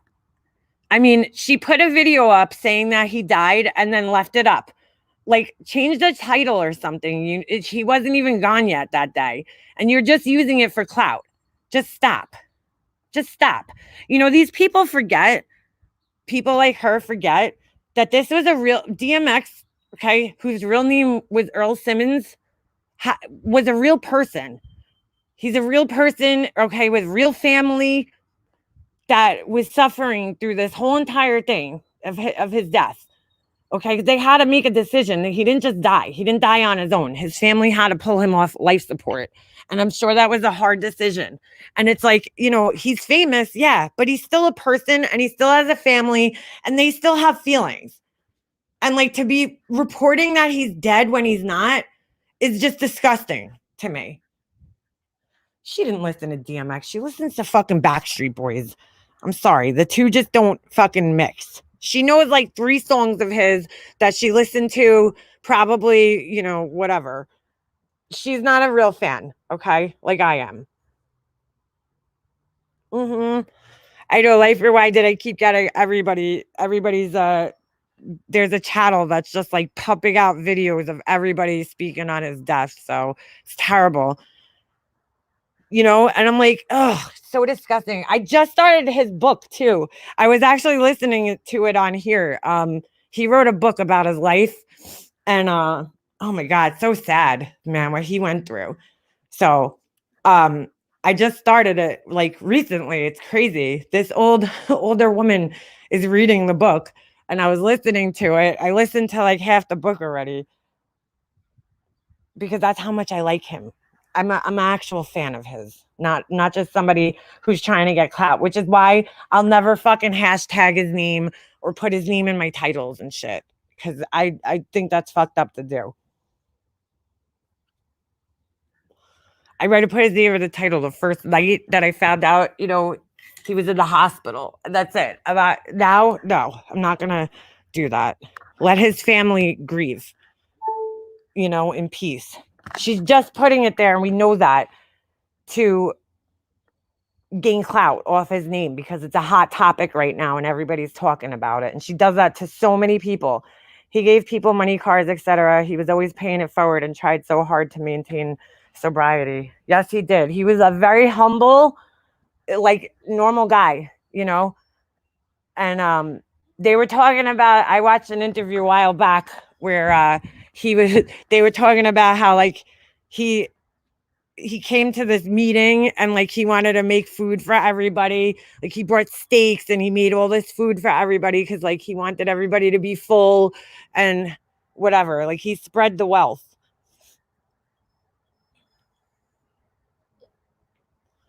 She's a husband. I didn't even know he said, y'all gonna make me lose my mind up in here. Yep. My favorite song by him is Slipping and How's It Going Down. Those are like my 2 absolute favorites, but I also like so many other songs. Boom, boom, boom, open the door, ATX. That's a good song, even though it's like so fucking short. I mean, it's just disgusting. Since, you know, I was raised in that era, Free, Biggie, DMX, Snoop, Pac, NWA. Yeah, Frankie Rusick, and then she turns around and, you know, puts all of his fucking business out there. She's just disgusting the way she exploits people in their vulnerable states, you know. She did it with Kobe Bryant. She's gross. She's absolutely fucking gross. Just trying to fucking benefit from whatever the fuck she can. From the window, that's Lil Jon. To the wall. To the wall. So Anyway, it's dark and hell is hot. Yep. I've always been a big fan of his. Ever since I heard him, I think the first time I heard him was on the Losses album, Money, Power, Respect. And then there was another song that he was featured on. And I was like, yo, whoever that is, like he needs to come out with his own album because just one verse was so good. Of his, I loved his voice. I just love his voice, that gritty like voice, like that. His songs are like, you know, the kind of songs you listen to where you're like, if you work out, like they're gonna get you pumped, you know. A lot of his songs are like that. If you're angry, if you're depressed, there's such a range of emotions in all of his music, you know? There's something for everybody. His song about his grandma when she passed away was just so sad. I mean, most artists under Bad Boy are in financial trouble now. Yeah, well, Diddy's a piece of shit. But, you know, it's sick till the sweat runs down my balls. Skeet, skeet, skeet. Oh, Andy, I heard a clip. I think it was on Wendy V's channel. Of fucking MRSA or MGL or whatever the fuck, Shrek, talking to Fod about the child predator guy and how she's so happy she had him on her panel. I don't know why. And Andy says one thing and she like bugs out on him. I'm like, yo, don't fuck with Andy, bitch. Don't you fuck with my Andy, bitch. Fuck with Andy Cruz. She don't even know who you are. She was so rude to you. I love Nas too. DMX was the one guy who smacked R. Kelly in his jaw. Yeah, he needed to be fucking smacked in his jaw. Yeah, Mike Brown. I call her Shrek. She looks like him a lot. Very, very strong resemblance. Same brow bone, everything. You know, the closest I'll ever get to liking a boy band is the Beatles, and that's their post LSD stuff. Yeah, dude, I can't do the boy bands. No thanks. No thanks. I'd be like embarrassed. I remember I liked like one Justin Timberlake song, and I was like embarrassed to play it in my car. I mean, not Justin Timberlake. It was like, what the fuck is it? A song. I can't even remember it now, but there was one song I liked, and I was like embarrassed. I would never even play it in my car. I love Nas. But I was like, yo, why are you fucking with Andy? Don't you fucking talk to Andy like that. He wasn't even being disrespectful. He just said something and she starts yelling at him. I was like, damn, B. Don't you fucking yell at my Andy. Jane and the Giant Peach. Oh my God, that's so funny. I loved that book, James and the Giant Peach, when I was younger. I didn't even like the New Kids on the Block. I never liked them. I was just not into it. I don't know. I was just never into that type of music. I told you guys the other day, my cousin gave me an NWA tape that he made when I was younger. And then he gave me a mixtape that had like Cypress Hill and like, I don't even fucking know, whatever rap songs on it. And I've listened to rap pretty much since then. Like I loved Naughty by Nature when I was younger. I just always loved rap my whole life. I don't know. I was just into it. So never listened to boy bands or any of that bullshit. Yeah, Andy did do well. I just said exactly. Yeah, that's it. He says exactly. And she's like, starts yelling at him. I'm like, yo, what the fuck? Don't you fuck with my Andy. I can't lie, I rock with Justin Timberlake. No, and he's had some good songs. I mean, he has. I'll rock with Justin Timberlake just because he kind of made the crossover. Like he was accepted in the rap world. They liked him. So just like Robin Thicke was, you know, you're cool if you were accepted by the rap world. Yeah, the rap in the 90s. I don't like the new shit. There's very few songs that are new. I like new shit, but like new shit by older artists that have been around. I don't like a lot of the new artists. Like it's just so boring. Mumble rappers, whatever you want to call them. How is MGL going to continue her solo globetrotting when she refuses to get the vaccine? Supposed to get where you can't get on a plane without it. Well, she's going to have to get it then if it comes down to that, you know? Best music, 70s and 80s. See, I mean, you know, I like the 90s because I love reggae too. Life Rewinded. Absolutely love reggae. I thank my friend George for that. He came home from Jamaica and he handed me this album called Strictly Rhythm, like volume whatever. And we listened to it like nonstop. I just love reggae. Fad didn't let me on panel because I believe that I would have dragged that old groupie ass biatch. The nerve of her played out groupie. Oh man, I was like, what the fuck, man? How do you even defend having that piece of shit up on your panel? Like oh my god, I can't.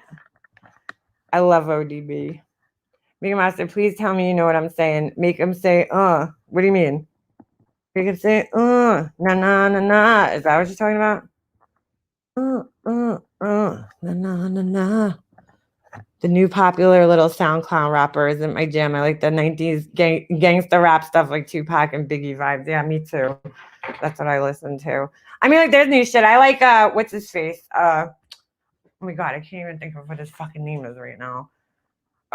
He's good, but he does a lot of, fuck, I can't even think of what his fucking name is. Hold on, let me look at my little playlist, and I'll tell you. I'm having a brain fart. Meek Mill. I like him. I like a lot of his songs off his last album, but why he does, he's got Jadakiss on there, Rick Ross, Jay-Z, like, so that's probably why I gravitate towards his music.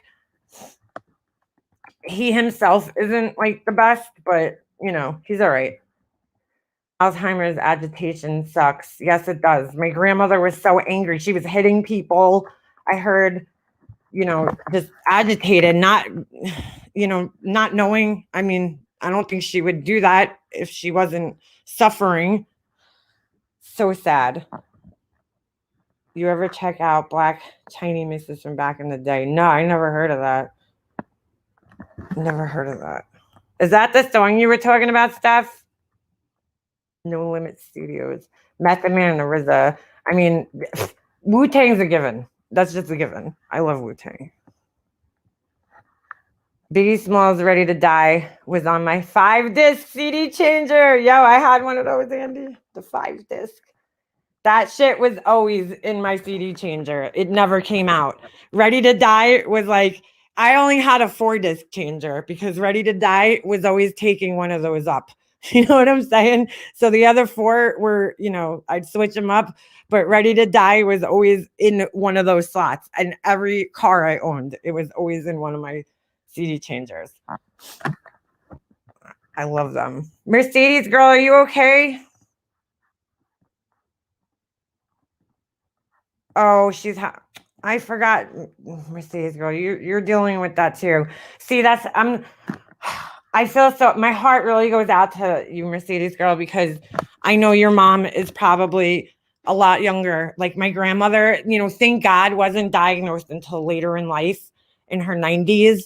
And thank God, when I look back now, I guess she was showing signs of it, but we just, wrote it off to old age. She probably started showing signs of it in her 80s. She was just like forgetting things, like forgetting names. Like I remember going over there. Now this was probably back in like 2017, right after my mom passed. And she was showing me pictures. We were looking at old pictures and she was like, who's that? And we're like, Nana, what do you mean? Who is that? Like she couldn't recognize people because they were older pictures and they didn't look the same, whether their hair changed or something. And so like, that to me was like the early signs of her Alzheimer's. She was starting to forget people. So, but thankfully, there's people that get diagnosed in their 60s, 70s, like, and they live 30 years. Well, I don't know about 30 years, but they live 20 or so years with it. And that's just heartbreaking for the family. It's so hard. So I'm so sorry that you're dealing with that. Man, we're getting older. Kids would be like, what the hell is a disc changer, right, Jem? Jem's so pretty. Jem, you don't even look like you could have kids. You look so young. Oh my God. Self-care is vital. Make sure you take care of yourself too. Yes, it is. It is vital. You're right. Spend so much money on CDs and they're useless now. I guess the artwork from the cases is still cool to have, right? There goes the baloney smelling ass bitch. She cannot resist going live. Shut up, you old groupie. She's always live when I'm live. Always. She always has to fucking go live when I'm live. This bitch is clocking my fucking channel every time I go live. She's live. I've said it how many times on here? You guys have heard it. She clocks my fucking channel. Clocks it. Fucking clocks it. Well, I'll let her have the floor because I gotta get in the shower. They got shit to do. But anyway, yeah, I gotta go. My laptop's about to die anyway. Let her go talk her shit. Run your game, talk your shit. Whatever, bitch. LimeWire. Remember that shit? I love that shit. The dementia my husband has is about 8 years. Oh my God. I stalk your channel. Yeah, well, but you're part of my channel, Alexandra. You're always here. You're always in my chats. It's different. She, supposedly I'm obsessed with her, right? And so she's trying to sell. But then she's the one who stalks my channel and is always live when I'm live. She has to go live every time without question. But I've been on here. Yeah, you could have the floor, bitch. I'm going. I got things to do. Anyway, all right. I thank you guys so much for hanging out and all your well wishes. I saw you guys on my community post. Thank you so much for, just your kind words and support. I'll be busy the next few days, so I don't know, how much I'll be live, but you might see me in chats. Hold on a second. Let me just see what Mercedes girl said. It sucks to not be able to just fix it. I know she's 79. She's 7 years. That's a long time, Mercedes girl, to have to, care for somebody in that. So my heart goes out to you, girl. So anyway, thank you guys so much for, being here. Thank you for all the super chats. Thank you for my mods for just always being awesome. Happy birthday, Purple Rain. I know you're not here, but if you come back and watch later, I hope you have a happy birthday. And Jem, I hope you have a very happy birthday tomorrow too. Enjoy your day. Her title is Grandma Gossip. Well, she's an asshole. Anyway, what kind of sick fuck would do that? So, all right, I'll see you guys next time. I hope you have an awesome day. See ya.